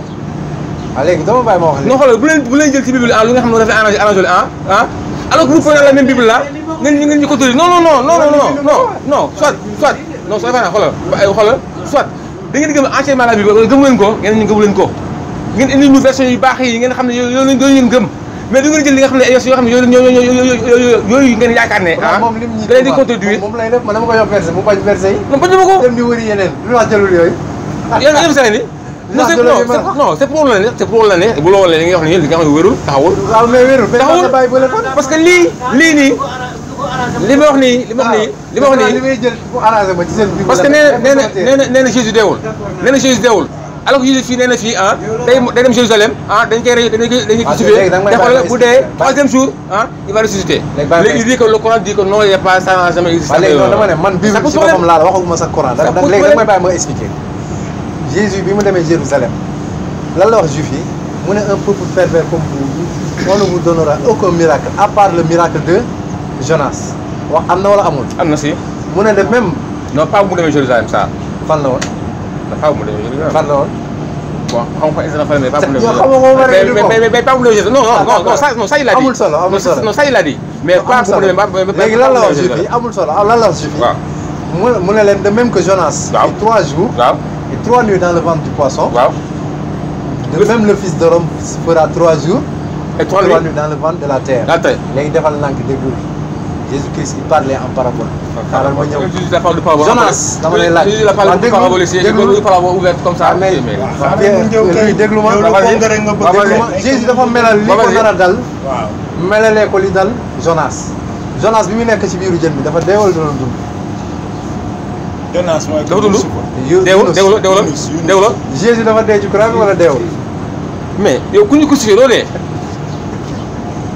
non Pathé. non Pathé non Pathé ko yàlla doog a nangu ne yàlla ni war a xel. waaw damay dellu si li nga wax. kon su ñu leen melale déglu ma expliqué la yow dafa dee te Jésus moom ki mu melale ba sam deew. kon yow Jésus naka la nar a deewee ba pare muy melalee li ko nar a dal ci koo xam ne mbiram moom deewul jën da koo wan mu dimbali ko yàlla ñetti fan ci biiru jën yàlla génnee ko te deewul Jésus melal war na wane ni mbiram noonu la nar a mel. léegi fii loolu yow. yàlla ne kenn reyu ko. waaw d'accord. moom mu ne moom ci Coran dafa mel ni mbiru Jonas te Jonas deewul woon ci bàmmeel. du man maa ko wax de waxu Jésus la. non c'est que xoolal Pathé su ne soxla ma bind. non soxla ma bind man ñëw ko ma si saa non Alxuraan naa ci ñëw de bon kooku moo dañuy attaque bi en attendant ba après nañu ñëw ci Alxuraan bi wuy ma. waaw maa ngi déglu. mais Pathé. mais yow verset yi tontu ma lu tax Jésus melal mbiram ci mbiru Jonas te Jonas deewul te moom dafa dee solo yéen. mais dafa dee parce que moom moo ko wax fii. waaw mais Jonas deewul. te moom mu ne mbiram ni mbiru Jonas lay mel. attends non kooku misaal la. nga jëlee misaal ci ñaari mbir yu bokk. misaal la. mu xanaa kon Jésus moom amul xel bi muy wax. bu la neexee. damay laaj. boo ko waxee yaa ko man xam moom. ngay méngale Paris ak Dakar loolu mën naa nekk. de même que le fils de l'homme mu ne de même que Jonas a fait 3 jours et 3 nuits dans le ventre du poisson. de la même sorte le fils de l'homme fera 3 jours et 3 nuits. dans le ventre il parlait en parabole dafa leen doon wan ni moom kenn du ko rey. ndax Jonas jën bi wan na ko deewul yàlla daal di koy sauver foofu sax la miracle bi Pathé foofu la miracle bi nekk ban miracle moo nekk ci Pathé daa matul sax 3 jours foofu looloo gën a garaaw. mënoo taaju laqatu dong la doon def. non si xaaral ma ñëw dinaa man lu ma la wax rek xoola. Pathé li nga lu ma la wax rek waaw déglu ma rek lu ma la wax rek xoola dama lay jox preuve déglu ma rek. waaw man du ma waxantu lu ma la wax rek dama lay jox verset dama ne Jonas miracle mi ngi nekk ci jën na wan ko mu waroon dee nekk ci biiru jën ñetti fan lekkul naanu nooyiwul correctement yàlla sauvé ko mu daal di génn Jésus Christ melal mbiram ni mbiru Jonas benn mbir dafay jàngale mooy moom nit ñi dinañ ko bëgg rey kenn du jot ci moom te li lay wan ni kenn du jot ci moom boo ko mën a sax jàpp ne bu rey kenn du ko sax jàpp di ko yóbbu pour rey dama lay delloo ci biir Bible bi. xaaral rek xaaral mais baal ma pare su may dagg du ma mën a àggali sama développement. waaw mais xaaral dama posé question dëgg-dëgg Pathé xoolal su dee gëmoo ne Jésus dafa dee non de grâce xoolal waroon ñu indi ay versets yu wane ne dafa dee. non Pathé logiquement parlant li sama téere wax laay saxal. non très bien te ci sa téere bi laa koy saxal. non Pathé moom laa lay expliqué dama ne la moom laa lay expliqué bàyyi ma àggali. Pathé dama ne ko Bible bi dafa am ay njaxas te moom mënu ko teg. non Pathé li tax ma ne dafa am ay njaxas déglu ma histoire u Jésus bi ñuy nettali ni Jésus dañ ko rey ci boppam. Il y a eu plus de 50 contradictions rien que sur les 4 évangélistes mën naa la ci jox benn détail bu ndaw demal ci Jean 19 mën naa la ko lire tey apôtres yi koy jéem a nettali kenn fekkewu ci déewu Jésus bi ñu ko jàpp ñoom ñëpp a daw dem tëju ñoom ñëpp a daw dem tëju mennum Pierre moo ko xawoon jege te Pierre sax xool li lay wan du Jésus Pierre sax ba ko gars yi ne yow ci nga bokk mun leen man waa ji xaw ma ko te yàlla dafa ne ci alquran c'était un faux semblant moo tax Pierre bu mu xoolee Pierre dina am ak Jésus topp ko ñu jàpp ko lan moo tax kon ban sens la am mu koy topp ñu jàpp ko bu doon dafa bañ ñu jàpp ko rek. dafa ragal kon li muy ànd ak déedéet mais daa ragal su ragaloon. mais daa ragal waaw déglul su ragaloon du ànd ak ragal gis na bañ koy laaj su ragaloon day daw comme ñeneen ñëpp. mais Jésus lan la ko wax dem tëju ci néeg ba. attends Jésus lan la ko wax. bàyyi ma ñëw Jésus lan la ko wax avant nga koy jàpp. prédiction la Jésus am na lu mu gis bu ñëw. très bien tu me renieras 3 fois. très bien très bien Jésus wax ko loolu. ah mais lu la. déglu da ko rëññee dama ne xamu ko et puis loolu Pierre wax aywaay déglu leen mais loolu la Pierre wax xamu ko mais loolu la Pierre wax déglu ma moo tax mu rëññee ko man laa lay wax Pierre ba léegi xamul Pierre Jésus da ko non Pierre xaw ma lui il faut nga déglu Jésus da ko préparé à l'avance ci événement non xam na ne Pierre lii lay defi ndax yàlla moo ko wax yàlla moo ko révélé Pierre bi mu tiimee Jésus y a pas une plus grande lâcheté que ay nit Jésus Christ tànn leen ci turu yàlla jox leen mission bi nga xam ne moom la yoroon ñu dem ba jàpp ko ñu daw benn ñaareel bi te Jésus la leen waxoon celui qui est digne de moi c'est celui qui porte sa croix et vient avec moi. comme ni porte sa bi ñu croix ko jàpp mooy ñi nga xam dañuy jël même souffrance bi mu jël bi ñu ko jàppee ñoom ñëpp a daw benn Pierre bi ñu ko jàppee ba mu dem bañ selon Bible bi bu ñu toppee croyance chrétienne ñu ne Jésus la mu dem ba jàkkaarloog Jésus ñu ne ko yow ci ñi àndoon ak kii nga bokk mu ne déedéet kii xaw ma ko. donc c'est de la lâcheté c'est du mensonge. te Jésus dafa ne le menteur n'entre pas dans le royaume des cieux Jésus du tànn ay fenkat ak ay workat moo tax yonent bi sallam bi muy xaree saxaaba yi pour wala lan mooy dëgg-dëgg apôtre ñuy xaree saxaaba yi dañ doon taxaw ci kanamam fitti yi waroon dal yonent bi seen kaw la doon dal ñoo xamoon lan mooy àndandoo lan mooy soxla lan mooy compagnon lan mooy apôtre musuñu ko trahir Jésus du tànn ay traître jamais de la vie. non déglu ma ñëw rek Pathé mooy li ma la wax sànq mooy tu me renieras 3 fois avant le communion. Pathé mais loolu da ko prédiction la boo xam ne da ko koo wax wane ni lii la Pierre nar a jëf par rapport ak événement bi nar a xew ci kanamam. mais te loolu am waaw loolu am mais loolu am yow Pathé yow comment peux-tu dire que yow noo mënoo waxee ne ah waaw que boobu la ko loo xam ne par anticipation parce que xamoon na ne waaw parce que Jésus da ko ne xaw ma. xamoon na ne événement bi bu xewee bu Pierre agsi fii bu ñu ko laajee lii lay wax. mu ne ko Pierre di nga def nangam. te avant loolu di yëg si waxoon naka. dañuy gën a garaaw avant loolu di ñëw waxoon naka. ba léegi man maa maa ngi ci taxi rek. non mais pourtant lii dafa concret nag lii. waaye dana concret waaye dana ko texte bi dana ko texte bi mais bii nag. léegi dina def ak bii nag. ñu lire texte la mais liiral hébreu déglul hébreu chapitre 5 verset 7. ubbil hébreu. ubbil rek lii. celui qui dans les jours de sa chair ayant présenté avec des grands cris et avec des larmes de prière et des supplications à celui qui pouvait le sauver de la mort ayant été exaucé à cause de sa piété. Bible bi moo wax lii Jésus bi muy julli dans Luc 22 da doon jooy ñàkkam mel ni ay grumeaux de sang. Hébreu ne bi mu jullee ñaan pour yàlla sauver ko ci dee boobu yàlla da koo sauver ndax dafa nekk ku ragal yàlla ayant été sauvé exaucé à cause de sa piété. Bible bi moo ko wax du sama waxu boobu. wax fa la. Hébreu 5 verset 7. Hébreu 5 7. waaw. Hébreu 5 7.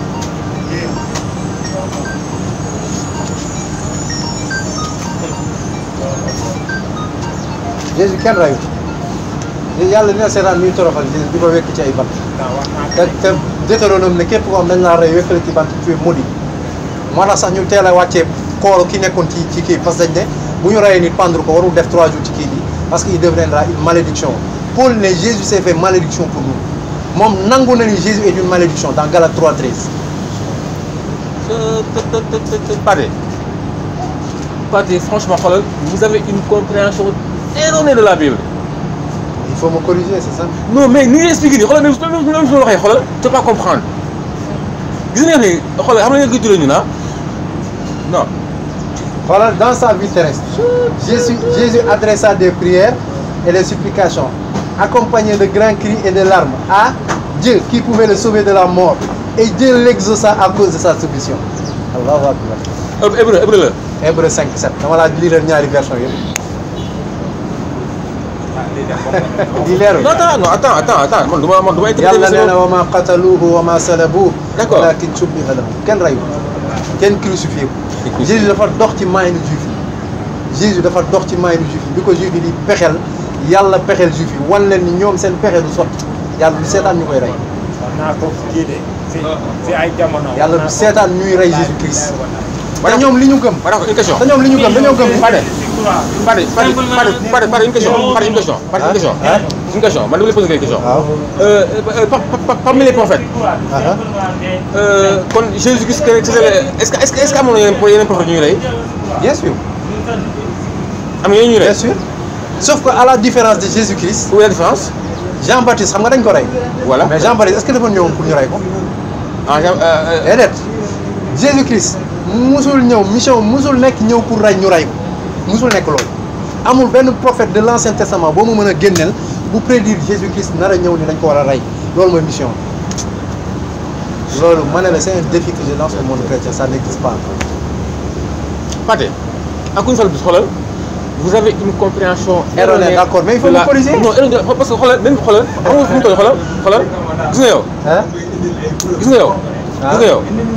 gis nga yow xoolal sama waxtaan nañu xoolal parce que man même déjà nu mu tourné nii sa xoolal nu mu tourné nii xoolal parce que neex ma parce que xamul dara parce que en réalité xoolal fondamentaux yi xoolal yow tu te bases sur des textes xoolal sur des écrits. lii mooy base centrale foi chrétienne. aussi deewu Jésus rédemption. mooy lii bu existé wul. rien am dara mu fa moo tax nga am problème fi mu toll nii. problème xam nga lan mooy problème bi mooy yow yaa ngi tiim dëgg bi mais nag moo ko jël. non Pate wax loolu. léegi sànq dama la bëggoon wan ne Bible dafa am ay njaxas léegi njaxas bi Pate wax loolu. ñun yàlla daf ñoo may alfurqaan xam nga lan mooy alfurqaan le discernement savoir distinguer entre la vérité et le faux loolu jullit rek moo ko am déglu ma rek ma ñëw. lu leer ni mi laa la wax lu leer ni mi laa la wax li tax ma wax la ko bàyyi ma ñëw da may topp ma ubbil Jean 19 ubbil Jean 19 ubbil Jean 19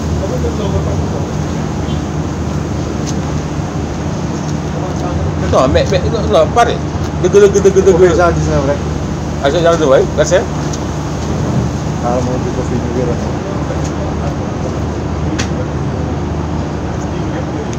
nous on a laissé parler vous hein. C'est normal.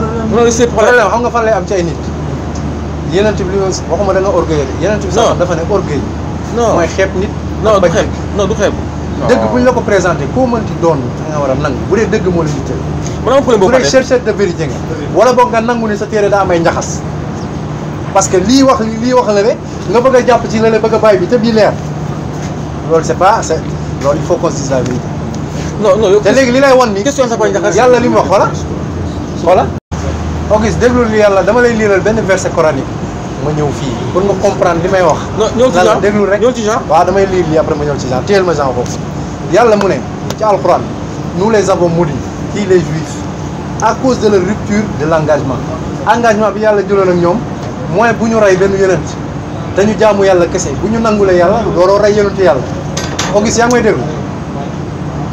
déglu yàlla mu ne il a maudit les juifs à cause du rupture de leur engagement Jésus bi mu leen dikkalee dañ ko jéem a pexeel pour rey Jésus-Christ sax wax na leen ko Jérusalem toi qui tues les prophètes qui te sont envoyés comme yàlla ni mu ko waxee ci alxuraan dañuy rey yonent yi di rey di xaq di rey yonent yi ci loolu dëgg yàlla mu ne nous leur avons maudit à cause de leur rupture de l'engagement leur mécréance aux révélations d'Allah leur meurtre injustifié des prophètes et leurs paroles nos cœurs sont enveloppés et imperméables en réalité c'est Allah qui a scellé leur cœur est-ce que yaa ngi comprendre li may wax yaa may comprendre à cause de leur mécréance car ils ne croyaient que très peu yàlla kon ne mu ne à cause de leur mécréance et l'énorme calomnie qu'ils prononcent contre Marie dañoo tuumaaloon Marie ne dafa njaaloo yàlla setal ko ci Jésus Christ wax bi mu njëkk a wax premier miracle Jésus mooy bi mu nekk liir bu koy xet juif yi di accuser yaayam mu setal yaayam wane ni yaayam du jaay boppam moom yonentu yàlla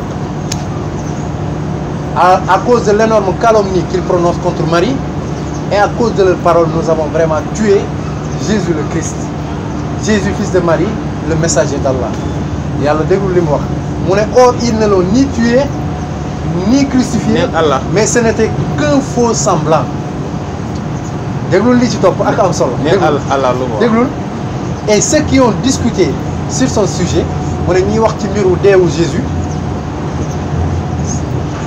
sont ceux qui sont discutés sur son sujet sont vraiment dans l'incertitude mu ne amuñu xam-xam ci li ñuy wax mais ils ne font que suivre des conjectures ay nettali lu ñu dégg rek amuñu leen wóor mbir mi dafa siiw rek ñoom tam ñu jàpp ni loolu la ñu daal di koy bind tuxal man dinaa la wan lu tax xaaral ma ñëw rek yàlla teg ci ils ne l'ont certainement pas tué mais Allah l'a élevé vers lui et Allah est puissant et sage léegi demal Jean 19 non pas de les série rek c'est dommage c'est vraiment parce que li muy wax nii dëgg la aw ma xam-xam mais wax naa la ko.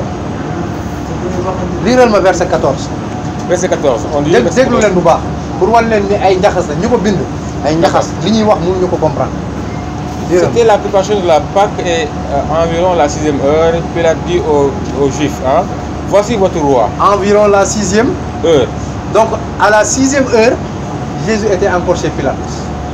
Damal ci Marc 15. Damal Marc 15. Damal rek muñal rek nga dem. Ne parlez. Damal rek nga léegi. Parlez. C'est ko xam ni yow bi ñu jàpp Jésus da ngaa daw noo mën a nettalee bi daw. da ngaa daw làqu ba ñu ne selon Bible bi sax bi Jésus ressuscité. dañu fekk ci benn néeg. ñoom nan lañ mën a nettalee après di xew te ñoom fekkee wu. Marc ñaata la. Marc 15.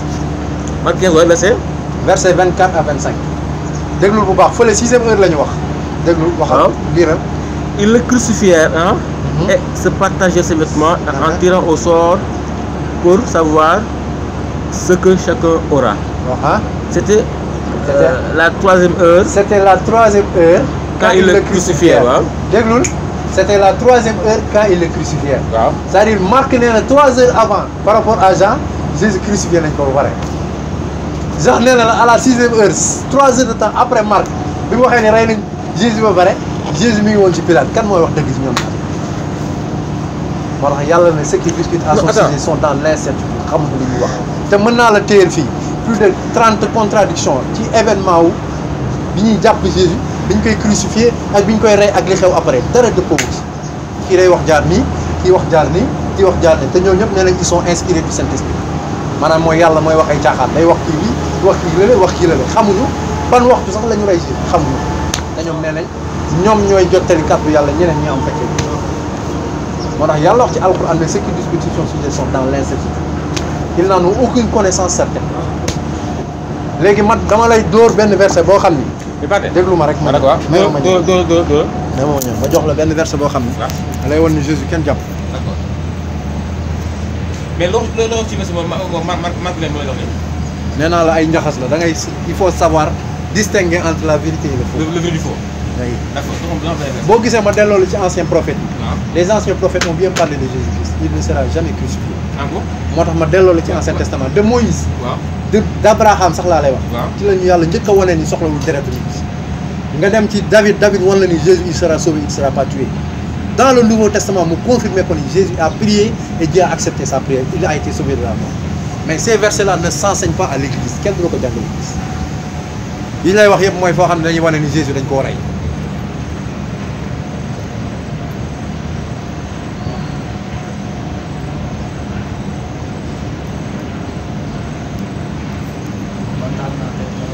waaw parce que dama écrasé temps yi passé quoi. day doon écrasé baaxul bi écrasé quoi. parce que xam nga lu tax ma kontaan. dama daan waxtaan ak moom. te du ma gën ay preuve. waaw macha allah ma ne ko man ak man dëgg la de jàngam gumba laa jàng de dëgg li ma lay wax li mu doon kàttanu yàlla képp ku jàng bu ñëwee li ma la wax du ko wéet mais nag moom Oustaz Mendy Mouhamad Mendy tamit kontaan naa tamit woo na la mais mënu la argumenté lii bokk bi argumenté pourtant non mënu moo tax ma la expliqué non kii apparemment gis nga verset bi gëstu la waaw verset bi waaw man nga kuy wut dëgg boo ko liiree ban la liir alxuraan di nga xam ne kenn jàppul Jésus demal Jean 7 allahu akbar Jean 7 verset verset 33 34 35 islam rek mooy dëgg te islam mooy diine Jésus diine Abraham diine Moussa diine mboolem yonent te mën naa ko firndeel ci bible bi demal ci verset 33 34 35 lii rek affaire bi dama la ci yëpp laa bëgg Jean 7 verset 34 à 33 commencez le verset 33 Jésus dit je suis encore avec vous un peu de temps puis je m'en vais vers celui qui m'a envoyé mu ne dina dem ci yàlla de kon nag vous me chercherez hein vous me chercherez et vous ne me trouverez point vous ne me trouverez pas kon nag et vous ne pourrez venir là où je suis mu ne leen di ngeen ma wër te du ngeen ma gis ndax su may dem mënu leen fa ñëw Allahu akbar bi nga wax wér na bi nga wax moom laa waxee waaw Jésus ko waxee mais fii quel rapport par rapport est-ce que lii méngoowul ak maanaam teewam waa mi bu ma seet da ngeen ma seet ngeen ma gis mais évidemment dinaa dem mais quand il ressuscite Jésus kañ la dem bi ñu ko rayee ba pare wala avant ñu koy rey mais quand il te li lay wan ne xoolal déglu defal lànk rek gis nga verset bi boo toppul sa bànneex ngay wut dëgg kese da nga xam ne Jésus kenn jàpp ko nee na leen di ngeen ma wër mais du ngeen ma jàpp ndax dinaa dem fu nga xam ni du ngeen fa mën a ñëw Allahu akbar loolu après ça resté kii nii di ngeen ma wut te du ngeen ma jàpp boobu bu dee Jésus bu dee dañoo considéré dañ koo jàpp rey nañ ko kon jàpp nañ ko te Jésus nee na du ngeen ma jàpp mais attends non Jésus dinaa dem fi nga xamante ne waaw déglu ko mais chapitre 30 chapitre 7 verset 30 fii mais xoolal gis nga verset boo ko lire xoolal da ngay jël 3 à 4 verset ci kanam liireel sax 10 arrière d'accord léegi fii ñu ne fii xoolal liireel ci kaw nag si li ma wax kenn mënu ko teg lu leer laa la wax église bu ma dugg pasteur bu ma dugg tegal le verset bi cependant mu wut ngay def parce que non doone mu quand même doone mu léegi nag kii wutul dëgg kii wutul dëgg non moo fay nekk naan non yéen nangu leen bible lii yéen nangu leen lii mais sa bible lañ la tegal looy bañ nangul parce que lii sa bible la nekk Jésus nee na leen di ngeen ma wër mais du ngeen ma gis du ngeen ma jàpp ndax dinaa dem foo xam ni lan la leen njëkk a wax je vais vers le Père qui m'a envoyé mu ne day dem ci yàlla yàlla bu mu nekk ci suuf si la nekk wala kaw asamaan kaw la saxal moo tax yàlla ne moom moo ko yëkkati mu leen di ngeen ma wër may du ngeen ma gis ndax fa may dem mënu leen fa ñëw juif yi dañoo mën a yëg kaw asamaan mënuñu ko wax naa ko mënuñu ko wallaahi dëgg la bu nekkoon si alxuraan la nekk sax mais si bible la nekk si bible moo wax la sa bible boo ko wax léegi li ma la laaj sànq tontu woo ko de dama ne la entre Jean ak entre Marc kan moo wax dëgg ci waxtu bi ñu rey Jésus balaa ñuy ñëwaat fii kii nee na 6e heure Jésus ñu woon ci Pilate 3 heures avant Marc nee na crucifié nañ kan moo wax dëgg yàlla moo wax dëgg de yàlla nee na li ñu wax yëpp amuñ ci xam-xam ndax fekkewuñ sax la xew dañoo dawoon donc fu mu toll nii xoolal werante woo maanaam waxtaan woo ci teew Jésus mais xool da nga werante ci heure bu ñu ko rey. déedéet dama la jox déedéet bul andi bul tal déglu ma déglu ma waxal li ma waxoon balaa ngay transformé sama wax dama ne la ñii wax waxu deewu Jésus amuñu ci lu leer dañuy nettali li ñu dégg li ñuy nettali nag dafa am ay contradiction yàlla wax ko ci alquran ma wan la firnde li yàlla wax ci alquran ni li ñuy nettali amuñ ci science certaine dañoo dégg rek di nettali ndax ñoom fekkee wuñ dañoo daw mën naa la jox verset bi wane ne bi ñu ko jàppee ñoom ñëpp a daw. léegi yow verset bi nga ne fii kon bii mooy. biir ko 120 fois li nga gis rek ngay gis. d'accord vous me chercherez mais vous ne me trouverez pas. mais évidemment mais quand il ressuscite il est aussi actuellement. dama leen mais il est aussi mais actuellement gis. actuellement comme ko gis. léegi jox ma benn verset xaaral c'est simple bàyyi ma dimbali la rek jox ma benn verset buy wane ni Jésus gannaaw bi mu ressuscité juif yi wër nañ ko jox ma benn verset. mais ni ñu koy wëree wax nga ko gis wax nañ ko. waaw yow yaa sax kii nee na après bi ñu ko risqué jox ma benn verset. mais ni ñu koy wëree. nan lañ koy wëree parce que nee nañ bu ma changé mu tëjee par nan lañ koy wëree. non dama ne la jox ma benn verset. waaw da nga ne kii dafa ne. gannaaw bi ñu ko risqué lay wax. waaw donc dama jox verset bi firndeel ni. non non non après résurrection bi la. non bi parce que man lii may wax bi avant la lii avant waaw léegi. bi waaw xaaral léegi bu fekkee avant la. waaw dégg loolu. waaw su fekkee avant ñu koy rey la. waaw Jésus nu ngeen ma gis kon nan lañ ko jàppee ba rey ko. kon question bi loolu la. gis nañu dëgg dëgg. mais ki nga rey. mooy ki nga gis. mais ki nga gis mënoo ko rey. bismillah. salaamaaleykum. waaw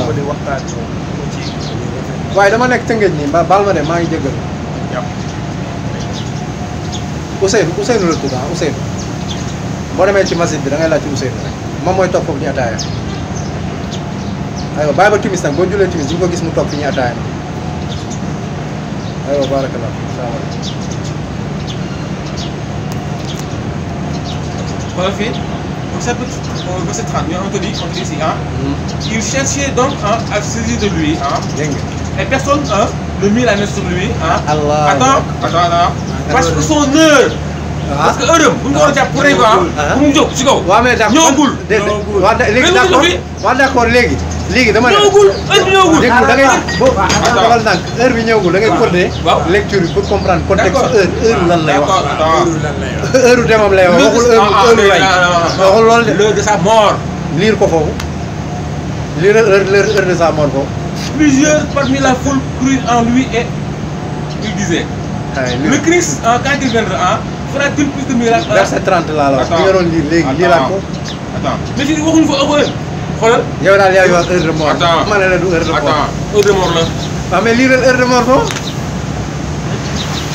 te li lay wan ne xoola li lay wan ne Jésus mission am day bokk ci. demal Jean 17:4. attends Jean 17:4. Jésus dafa la wax ni xoola moom pare na mission am fekk boobu xaajagul bañ koy rey. yaa ngi seet. Jean 17:4. Pardon, yow tu es intéressant quoi. C'est intéressant. Islam moo intéressant. Jean 17 verset 4. déglul liiral.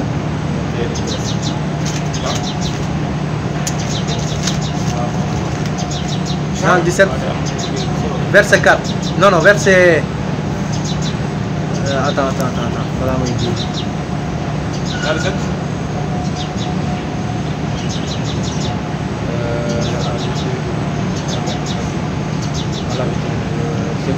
J'ai achevé verset 4. Ouais. Lire. Je t'ai glorifié sur la terre, j'ai achevé l'œuvre que tu m'as donnée. gis nga mu ne màggal mu ne yàlla màggal naa la ci kaw fii. Glorifie-moi auprès de toi. déedéet ba lii la ngaa romb li ma bëgg gars yi dégg de. Ah. J'étais glorifié sur la terre. waaw lan moo stop. wax ko loolu nekk gars yi wàcc nañ suba leen koy liggéey. J'ai achevé l'œuvre que tu m'as donné à faire. alors Willy. Willy gars yi. grand nom de Auguste. Auguste. waaw. islam mooy dëgg. gars yi. gars yi fa lañ jógee léegi naan def tàng. suba rek daal. gaa yi ñibbi nañ ne ko gaa yi ñibbi nañ. moo élément bu ko liggéey wax ji dafa yomb. gars yi sama gars yi. fan laa mën a tuuree. baaloo ma tuur sama gars yi dem sama gars yi ils sont partis de nee nañ suba rek. ok.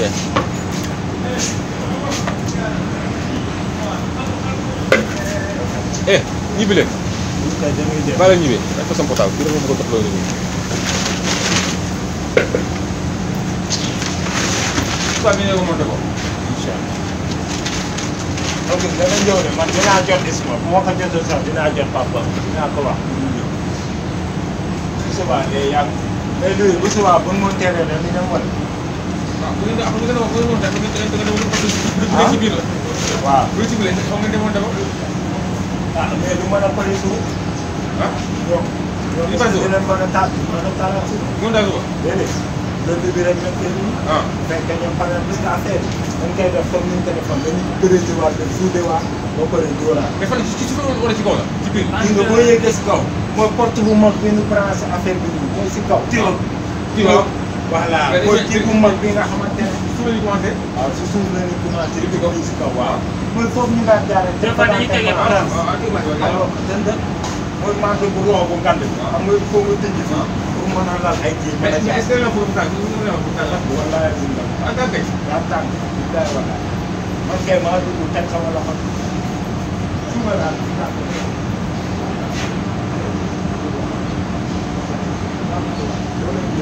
ñëw suba. suba ñëwal jàpp si quoi xam nga liggéey la quoi. xëy na mu daal après parce que daal donc da ngay ñëw suba de incha allah. dinaa woo la suba. di ko woo. waaw naa ko woo. d'accord waaw. mais suba boo ko wooyee kii la ñëw. waaw dañoo de. ndax man ko woo dama fekk kii ñëw kii la ñëw. ndax maanaam fee ñaar dugg mënu ko de ñaar dugg mënu ko. non Auguste yi ngeen ñëw la ko ngeen yéen di nga ko defar. il faut ñaaray dugg kenn taxaw si biti mais dañuy wàññi bagage bu ñëw ba teg si buntu bi ñaar dugg. dugg na seen tànk di sori tànk ci biir. waaw ñu doon ci ñoo àndoon waajuroon ñu ko ah mooy gars moom ñu ngeen kii noonu boobu dama ne ki ngeen ku doon woon kii bi waaye loolu gis naa ko mais xaw ma tuur. kaay mais est-ce que réellement fay tàng na. tàng na. nit dafa tàng gëmoo li la wax nit ñi ko gëmoo la de. kii laaj na Mbaye Gueye tàng na wala tàngul mu ne ko tàng na man maa dugg teg sama loxo sa doon bi mu ngi rek lii man ñoom dañ laa bëgg lu ma ci jot ne su ma jot bi daay wala léegi moom yéen bu nekkoon ne bu suba du ma waaye nee na day woo Amady Dia ma ne ko woo ko. da day wax day woo Amady Dia. waaye da woo Amady Dia ko dafa tàng bi daay wala wax dëgg yàlla ah dinañ gis liggéey ñaan da bëgg ci liggéey rek dinañ ko def xam nga liggéey bi yàq bàyyi ko na woo Fall woo ma. loolu dafa tàng ñun liggéey rek lañ bëgg ana kii wax loolu. William. yàgg na loolu liggéey fii wàcc dem toog sunu kër war a toog ñu woon. ñu ñëw liggéey si. kon ñoom waruñoo wax lu sant da leen pause bi ne non non du pause. en tout cas da nga nangu. dafa lu koy pause loolu sànq. sànq bi ñu monté fële. waaw loolu la waxoon doo leen pause. dafa lu ñu pause. billaay walaay tant que monté ko lii leen monté nii dana duñ pause. waaw. yow bu ma xamul ne ñoo pause. wallaay azim loolu la wax parce que xam nañ loolu la wax. mais William dafa yebaate. déedéet non tout sauf ça man ngeen wax lu nekk comme def pause loolu leen ko daal. nee na mënul dégg loolu lii la wax. mais William dañ ko William loolu la wax. lii la wax te man du ma weneen lii la wax. D'accord. leen pause tant que ñu pare. d'accord. le seet sàmm si day ñëw de. macha allah. dafa ne danaa ñëw waaw le seet dimanche. sama borom baax la de. et Pathé. waaw. kon léegi soo affaire tandi tandi. lii borom baax nga nag. ah. ma ne ko borom baax nga nag. c'est passé non mais gis naa ne. mais gis naa ne. programme nga ñam kër ga. tamit nga toog kër ga. dégg nga programme yu programme xam ni ji. waaw très bien waaw. non mais problème bi. il faut ñu xool même bu dee dimanche yow dimanche bi boobu noonu moo lay jaral Pathé Pathé kii Pathé moom day xool dimanche du liggéey bu xool nu muy programme mu doon dimanche dimanche bu gën a yaatu loolu laa ko waxoon sax bu fekkoon mën na nekk dimanche. moom si moom la dépendre si moom ñëw suba moom dina ci jël décision la naru la ñëw suba de. Auguste ñëwal suba soo ñëwul suba jarul nga xëy si lundi. Auguste ñëwal liggéey si rek Auguste bii bi la nekk di xool Auguste ñëwal suba ñëwal après nga ñëw jëlal numéro Pathé après da ngay jël numéro Pathé ngeen waxtaan sa téléphone Pathé après da ngay jël numéro Auguste nga woo ko waxtaan xam ngeen coordonné léegi yow léegi xam nga nooy def da ngay xool dimanche sacrifié man dimanche dama fi bàyyi liggéey bi xam nga man tey nee naa la tey dama amul mariage sama soxna rakkam mooy takk jabar ma waroon liggéey 16 heures encore dama fi bàyyi yooyu yëpp ndax lii moo ma ëppal solo loolu waaw. Pathé bi dafa tëj jigam am nga uniquement ñu sama dépense dama ko tëj. non da nga war a baax. non di nga am lépp loolu. ah waaw waaw yàlla baax na. mais moom mais Auguste nag déedéet ñëwal waaye ñu mu daanu mais yàggul.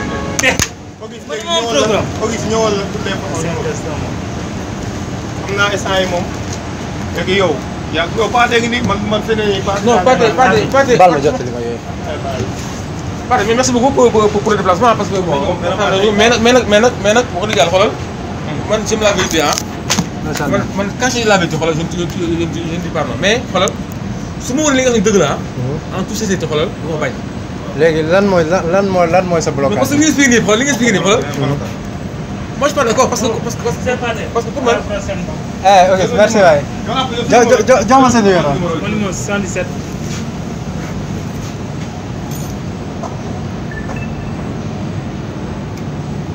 77.